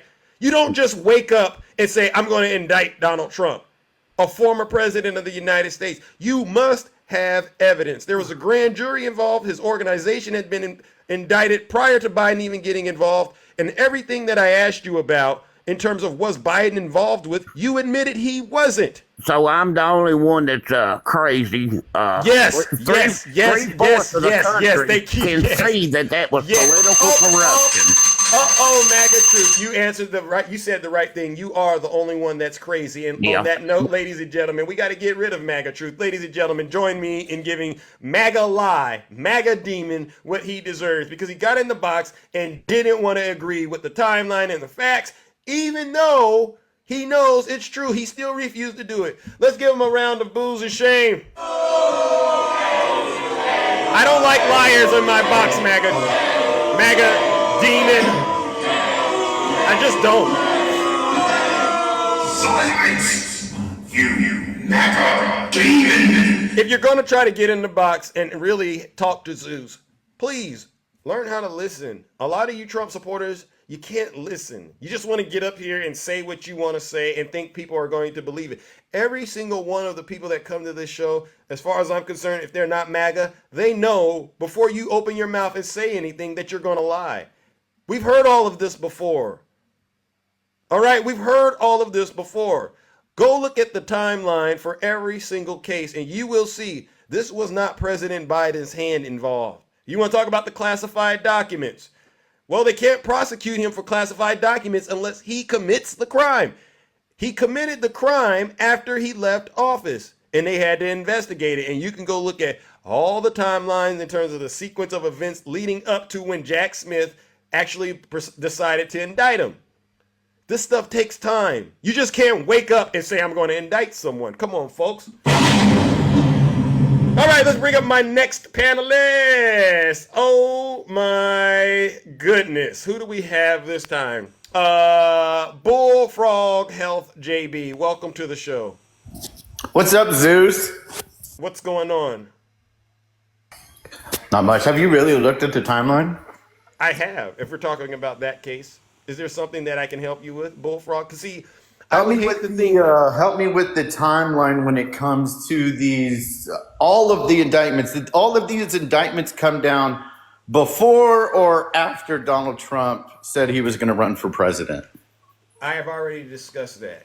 What do you think the odds of that happening is? How could Biden rally up 4 different indictments, all right, on Donald Trump? How could he do that unless Donald Trump himself committed the crime? I don't know. So did it happen before or after?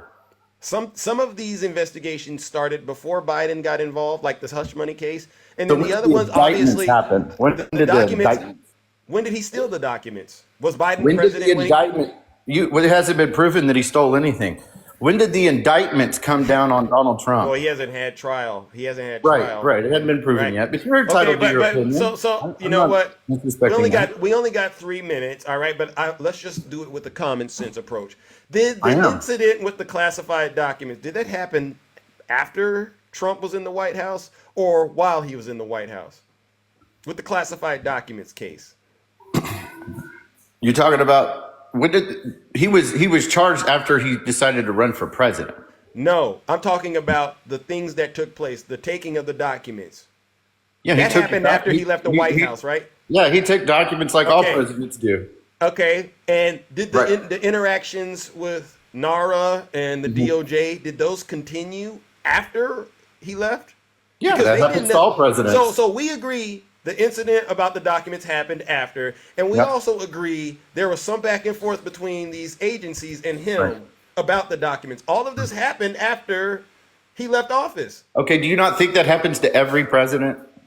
No, I don't think every president. You don't think the presidents take things home with them? Bullfrog, I'm going to say this.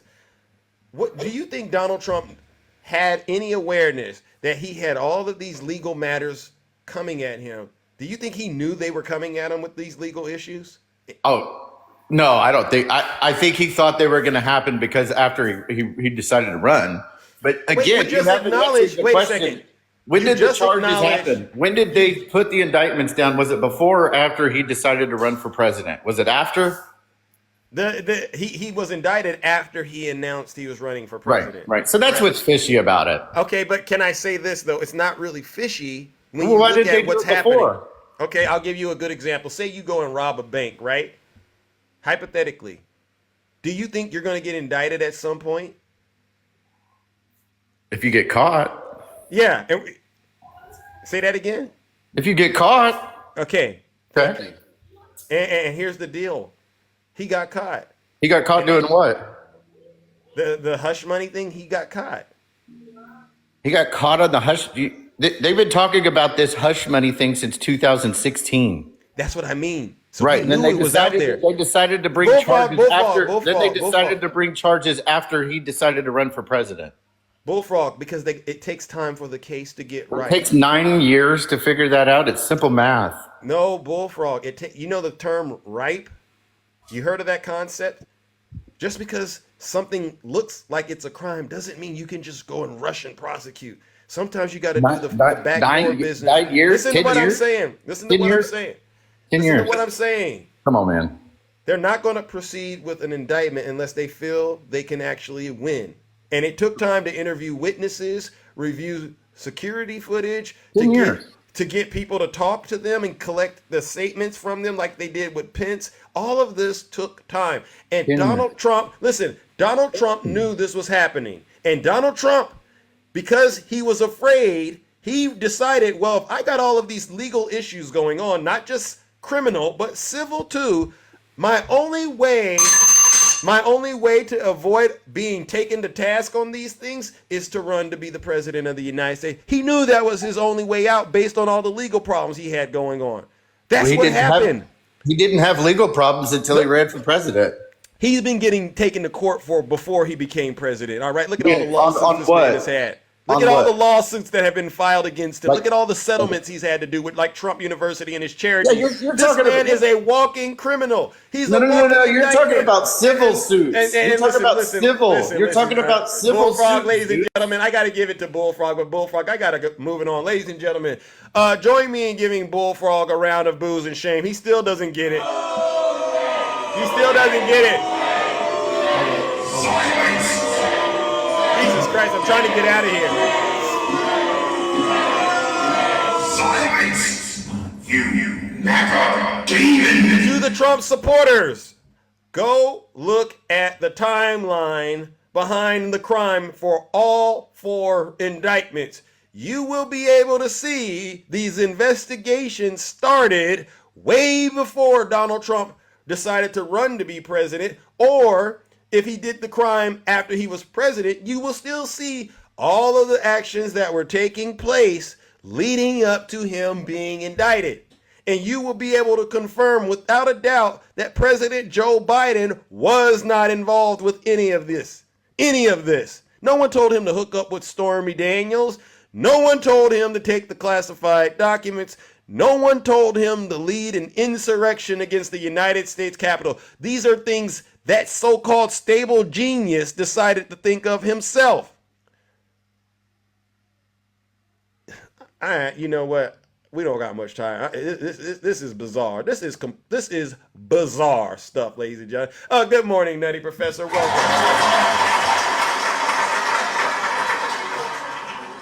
What's up? Good morning, Nutty. How are you doing? Good. How are you? I'm all right. I'm gonna need you to get your finger on the trigger because you're gonna have to boom. You're gonna have to growl at me. Okay. So I got a new job title. I got a new job. I'm now the chairman of the Department of Getting Shit Straight. Oh. What I mean by that is you have these MAGA demons. You have that lock set. So the new job that I have is to get these so-called Democrats out there that has called for the Joe Biden to step aside. That's who I'm coming after. Okay. That's who I'm coming after. Okay, fair. Moo, you are my number one candidate. You don't get up in these boxes until you apologize to all of the Biden supporters because you, my sir, you, my not so good friend, you called for this man to step aside. You were spreading doubt about his cognitive ability after the debate because you didn't feel like he should be at the top of the ticket. Don't get in these boxes and acting like you're going to be riding with Biden and you don't have any faith in Biden. Yes, I'm coming after all people who said that they were voting for Joe Biden and then they got their little panties in a bundle because Joe Biden didn't have a good 90 minutes. The devil is a lie. I don't care if you say you're on my side or not. You're not on my side unless he said he's going to vote for Biden at the end of the day. I don't care. The fact that you sowed any seed of doubt, I'm coming after you. Because if you have any seed of doubt, keep it to yourself. Don't get out here and spread it like you did. The damage is done. It's done. There are other senators, Nutty, and I'm glad that you brought this up, that have expressed the same thing that Moo was talking about. And I wanted to ask you, if you don't mind, to help me process this. So Biden released a letter to the Democrats that were asking him to step down. Have you taken a look at that letter? I'm pretty sure you have. I have. All right, but there's a part in this letter that I want to read to you and ask you to explain how this makes what your observation or what your thoughts are. He goes, "We had a democratic nomination process, and the voters have spoken clearly and decisively. I have received over 14 million votes, 87% of the votes cast across the entire nominating process. I have nearly 3,900 delegates, making me the presumptive nominee of our party by a wide margin." So he's explaining there's a process that he's gone through to get to this point, right? Correct. And he says the process was open to anyone who wanted to run. Only 3 people chose to challenge me. One fared so badly that he left the primaries to run as an independent. Another attacked me for being too old and was soundly defeated. The voters of the Democratic Party have voted. They have chosen me to be the nominee of the party. Do we now just say this process didn't matter? That the voters don't have a say? I decline to do that. What are your thoughts about that statement? So my thought, that is a beautiful statement for this fact and for this fact alone. You keep on calling out MAGA demons, correct? Absolutely. You keep calling them out because they wanted to subvert the votes of the majority of the Americans who did vote. They wanted to overthrow an election. And these same people that call themselves Democrats, that's calling for Joe Biden to step aside, they're no better than a MAGA demon. They are no better than MAGA demons because he was correct. There is a process that we go through. We went through that process with Joe Biden, and he is the presumptive nominee because yet again, even at 81, he defeated the people who ran against him in the primaries. He defeated them soundly. Like he said, he beat one so bad, they left and went and called themselves an independent. So they're running as a third party. So your opinion is that if we replace Biden now, it could almost be like defrauding voters of their vote, which is what we tend to say MAGA did. Because the process itself, it would basically say the process we've already gone through didn't matter. That's correct. Because we had the opportunity that if we did not want Joe Biden to be our nominee, we had an opportunity to vote against him. And we did not vote against him. Period. Point blank. End of discussion. That's how it works. Stop changing the rules in the middle of the godforsaken game. We're not Republicans. We don't keep moving the goalpost. And that's exactly what they're trying to do, is move the goalpost. Al Sharpton said it best last week. When we voted for Joe Biden 4 years ago, he was 76 years old. Did we not know that he was 76 years old? And as my mama would say, keep living. And if you keep living, what's going to happen? You're going to get older. So we knew this when we voted for him the first time. We knew that he was old as grass. We knew that he was old as Methuselah. We knew that he was older than the earth itself. And we still voted for him. Why did we vote for him? Because even though he was older than the earth itself, he was still a better candidate than Donald Trump, and he defeated the pants off Donald Trump. He did. He did. So what gives? What gives? We have a process. We went through the process. We still put him back at 81 years old. Deal with it. He's our candidate. And if he loses because of it, then so be it. He lost because of it. But at least he's a patriot. At least he's serving his country. Because this man could literally be sitting on the beach in Delaware with his family just chillaxing. He's not. He's not. I, for one, absolutely want to see a President Harris. Absolutely would love to see a President Harris. See, and this is why people are triggered so much. Because he is 81, and they're like, well, what if he unalives it, wins re-election, then unalives, and then we're going to get a DEI president. That's what they're afraid of, Zeus.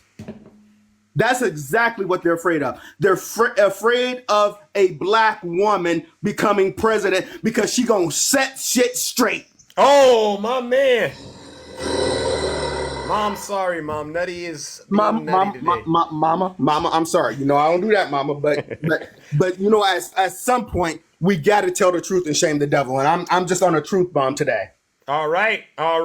Well, you know, this show, what I like to do is, you know, we have real conversations. Some of them are tough, and this has been one of those. And thank you, Nutty. I really do appreciate it. All right. So, Moo, you hear what's going on out here. I mean, you know, I know all I can say is I know when I spoke with Moo, he said that he is going to vote for Joe Biden. All right, but I do understand what you're saying. But the damage is already done, Zeus. When you get when you're out here speaking in these lives, you don't know who's listening. You don't know who's listening. And when you're sowing a seed of discord with our candidate, you're no better than the MAGA demon. And I'm going to be just like attacking. I'm out. Bring somebody smarter than me up. Oh, my goodness. Ladies and gentlemen, let's give Nutty a round of applause. What a show, ladies and gentlemen. Listen, you know, sometimes I just want to get in and get out, but you all have found a strange way of making Zeus work. You know, but you know what? These are conversations that millions of Americans are having all across their dinner tables, all right? And we're having them here on TikTok, all right? And it's just par for the course. But you know me, as long as we keep MAGA out of the White House, we are all doing God's work. All right, ladies and gentlemen. Who do we got? Who do we have here? Who did this? Who did this right here? It looks like someone created an account, Tiny Tank Top Tom. I don't know who that is, but I was waiting to see if it was really Tiny Tank Top Tom, because that would have made me laugh that he's actually running with this Tiny Tank Top Tom thing. I can't believe you all have done this. You know, this is the best audience ever. Seriously, like, we get these Trump supporters, they're deranged, they come in here, we ridicule them and we show them who they are, and then they run and either delete their accounts or they embrace it. I tell you, this is one of the most amazing things. Hey, good morning, Shay. How are you doing? I'm good. How are you? I'm all right. Just another day in the kingdom. All is well. Glad to see you. Thank you. I know I've been a little MIA. You know, I had a hurricane, Burl. You were impacted, huh? Oh, yeah. It came right over the center of Houston, right over my house. Wow. And it's like last time we checked in, you had like a tornado at your house, right? Yes. Climate change is fun. Let me tell you. Okay. I'll take your word. Yeah, it's a blast. Let me tell you. But yeah, I still have no power in my house. What? My house is 90 degrees. Wow. Yeah, so we found an Airbnb last night. So let's go. It's been a cluster. So we're cool and safe and all that. So you got air conditioning at that Airbnb? We of course we do. Let's go. All right, you know, we get worried about folks when they start showing they don't come to class. We get a little worried. Someone said, "Come stay with me." Oh my God! Look at that. It's so sweet. We're all good. Thank you so much. All right. It's been a week, but it's been a week in politics as well. Been staying up with everything, and my sketchy internet here and there. And well, you're doing good. Thanks to Greg Abbott's infrastructure, it's lovely here in Texas. It's lovely. Vote blue, seriously, people. I can hear the sarcasm. I really can. It's. I swear to God, if someone lets a toot out really loudly, I'll lose my electricity. That's how good my filter is. It's bad. It's really bad. Nasty. But anyway, So I was just looking at all this stuff. The denial about Project 2025 is pretty funny. But I guess he's owning it, because last night he spoke of hiring someone that's a very prominent author of 2025 that he wants back in the White House. So it's going to be interesting to see with the RNC, which starts next week, their convention, what is going to happen, because there's some discussion about what he wants to say in his speeches, right? There's a lot of infighting because Trump is all about numbers, he's all about ratings, he's all about winning, right? Yeah, He doesn't stand for anything he talks about, except for I guess he likes cannibals. I don't know. Because he talks a lot about Hannibal Lecter. I don't know what his fascination is with that fictional character. It's weird. He talked about I have no last clue. night. Yeah, this is MAGA Does though. he want to eat people? I'm like, there's some weird, like, strange things that are going on in that man's head. He also froze for 10 seconds. Did you see that? Oh, I didn't. Yeah. He had one of those moments. Yeah, he had a brain freeze. So. Yeah, well, see, that's what happens when you're giving a speech and then you start thinking about all the time you might be facing, and that it'll scare anyone. I've seen a lot of people do that. Yeah. Oh, absolutely. It's insane. No, Sabrina. Shay is very credible. If Shay says that he froze, and then people in the audience say that he froze, chances are he did freeze, Sabrina. So you might want to go check that out. I can show you the video, Sabrina, if you need me to.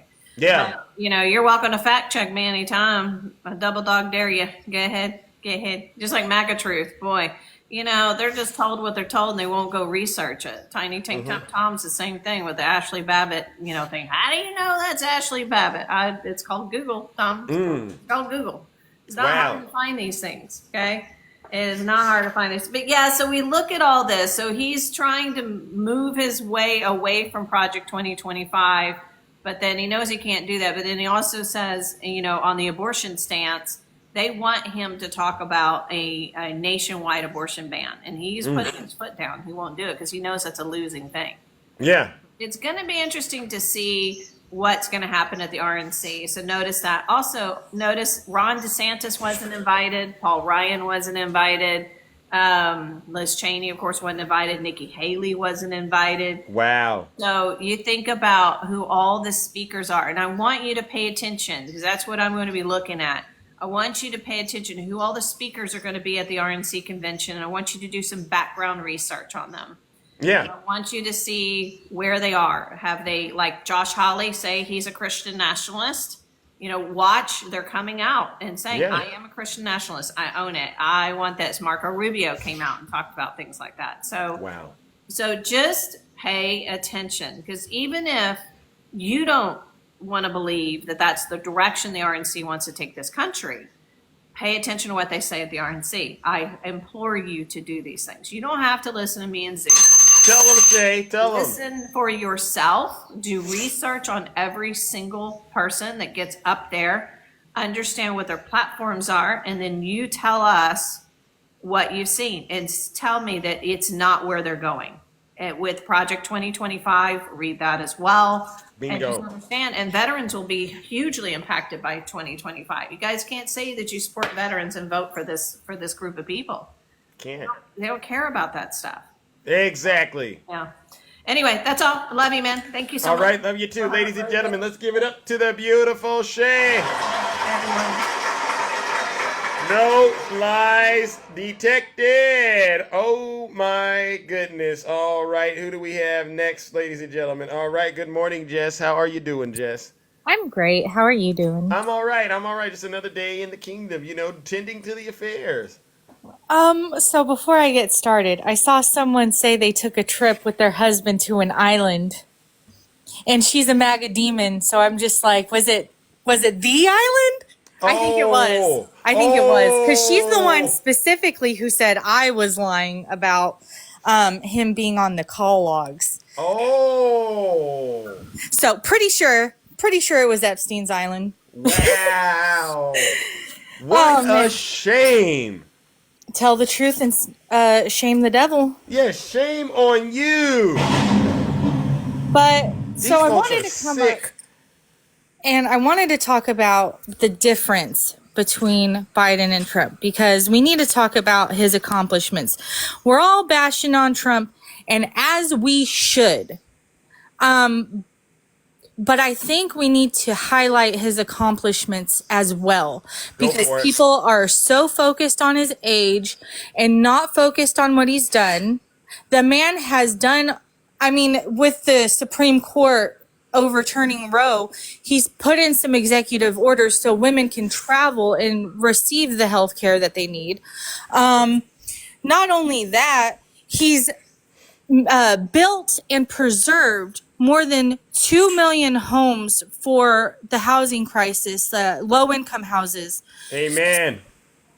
He's given millions, I think closer to, well, I'm not sure. Don't quote me on it, but he's given millions of dollars to HUD.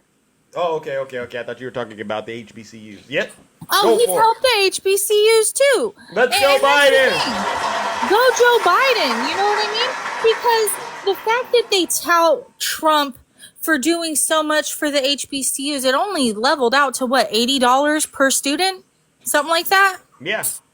Yeah, and you know, he talked about Hannibal Lecter last night, and what a great man he is. We need that in order to live through 2025. We need Hannibal Lecter. Yeah. Good one, Trump. Thank you. What else did he do? Trump also talked about himself in third person, but in a way he was reading the teleprompter. Oh, yeah, we need that in 2025 too. So yes. President Trump says quickly. Yeah. See. I mean, don't you think they should ask Donald Trump to step down at this point, Jess? I mean, at this point, with all the stuff that he has going on, why haven't they asked him to step down? Honestly, it's the delusion. It's if they admit they were wrong, the whole narrative falls apart. They can't keep their abortion rights because Trump was fake and a phony, or their stance. I'm sure the evangelicals will stand on it because they weaponize the Bible, but it is what it is. Right? These people, oh my goodness, I saw this MAGA demon post a video about the situation in Gaza, but then you're sitting here voting for Trump and cheering on Trump, who said he would wipe it out. You guys are morons. Tell him, Jess. Yeah, yes, Mountain Man, these people, you MAGA people, you MAGA demons. Because that's what it is at the end of the day. And you guys begged for the Epstein files to come out, and now they're fake. Now they're phony. Now you don't believe them. And you guys keep touting out the Joe Biden and Obama was on the list. No, they weren't. Maybe you need to read them. I got the link. I can send you the link. Yeah. But anyways, I heard my bell. You guys are fake, phony Christians. Have the day you deserve.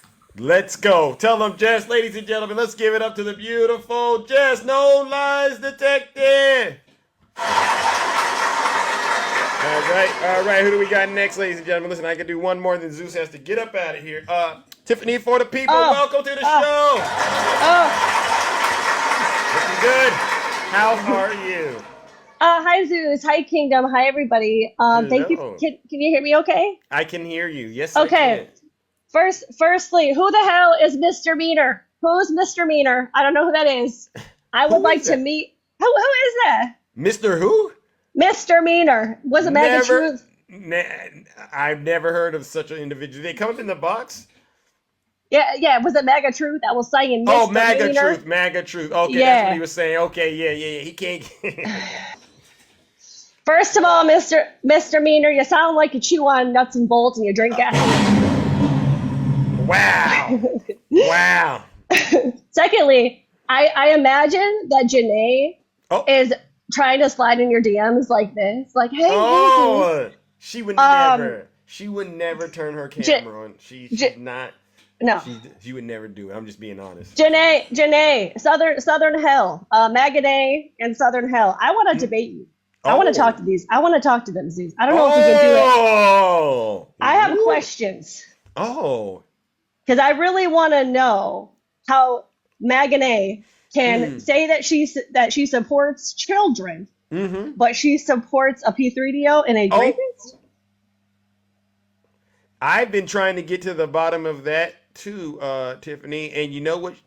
Last time I mentioned it, you know what they said to me? They said, Zeus, please don't bring it up on TikTok. It's a personal thing. And then they tried to accuse me of, bothering them, so to speak. Isn't that something?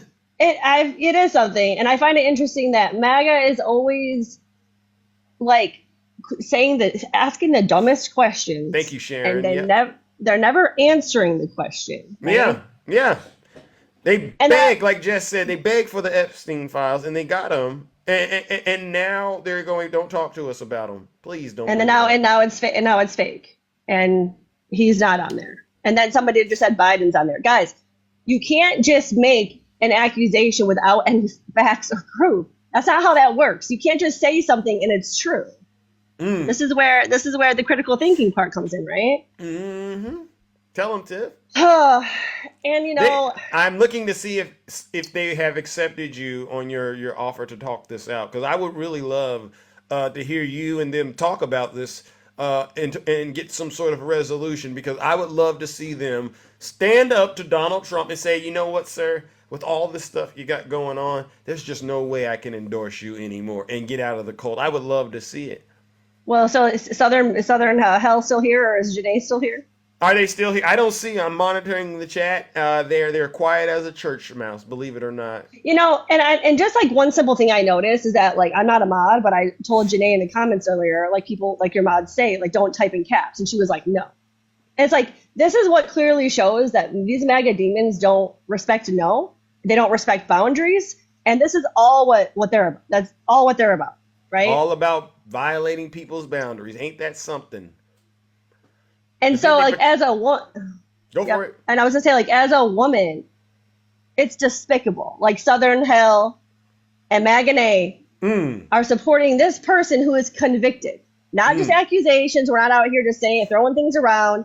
There's tests. I read the story about Katie Jones. That's her Johnson.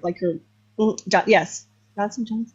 Well, I think she goes by a different name, or Jane Doe, to like protect her they do identity. Use Jane Doe. Yeah.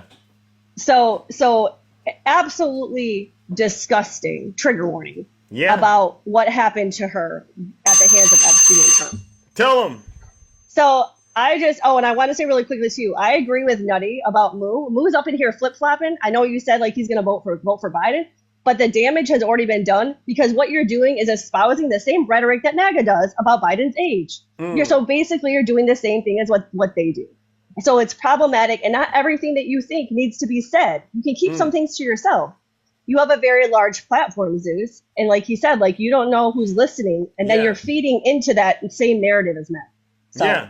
Thank you. Thank you. Wow. Yes. Next time I come up here, I took some screenshots of Tiny Tim tank top, free the tank top. Oh. My eyes and my soul are still, my ears are still trying to cope through him coming on camera. Yeah, and I don't know why. Up here and he said he had muscles protruding and stuff like that. He doesn't. I mean, this guy is living in La La Land, right? Yeah, and I think he has a vitamin D deficiency as well, because it's just not. It's not giving. Okay, and free his and lastly, free his wife until she's free. Okay, I'm with that. I'm totally with that. So, oh my goodness, ladies and I gentlemen. love you guys. Thank love you too, ladies and gentlemen. Let's give the beautiful Tiffany a round of applause. Hey, no lies detected. All right, ladies and gentlemen, listen up. I see you, Miss Boss Diva. I know you out there. Nice to see you here and listening to Zeus. All right, keep up the wonderful work. It's time to get up out of here. All right, you all deserve a round of applause for listening to another fun show. Another great show.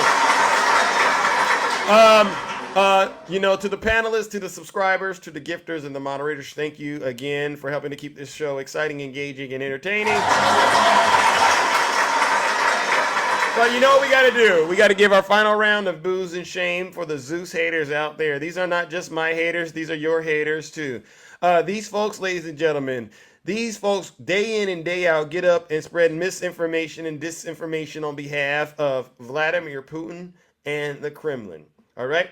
These folks promote evil, misogyny, bigotry, xenophobia, all kinds of criminality and corruption on behalf of Donald J. Trump and the cult.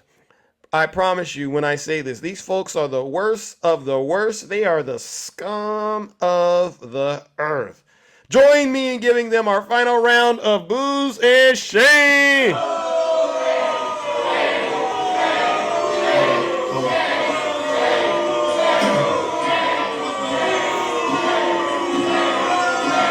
Silence, you And on that note, ladies and gentlemen, take care and stay safe out here in those TikTok streets. Don't do nothing I wouldn't do. Another great show, ladies and gentlemen. Thank you, everyone. See you tomorrow. Same Zeus time, same Zeus channel. Zeus. This is how I sound when I'm talking like Zeus. This is how I stare when I'm looking like Zeus. Rick, let's go.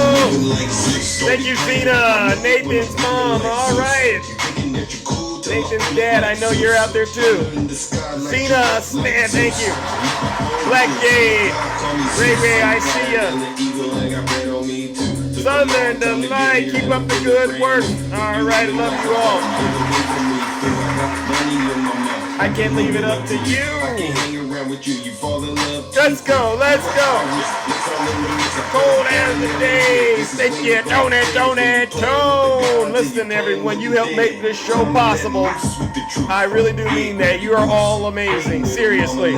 We will get this right. All right, and we will defeat MAGA this November. Make no mistakes, ladies and gentlemen. Look at that. We're almost at the goal. Let's go. Sharon, nice to see ya. Reggie, nice to see you. All right. You know I'm so handsome. That's why they call me Zeus. Hey, to the Zeus haters out there. It's over, MAGA. It really is. You know they're going to try to stop this evidentiary hearing with Jack Smith. I heard this, and they said they're going to go into the courtroom and tell Judge Tanya Chutkin that Donald Trump had executive privilege.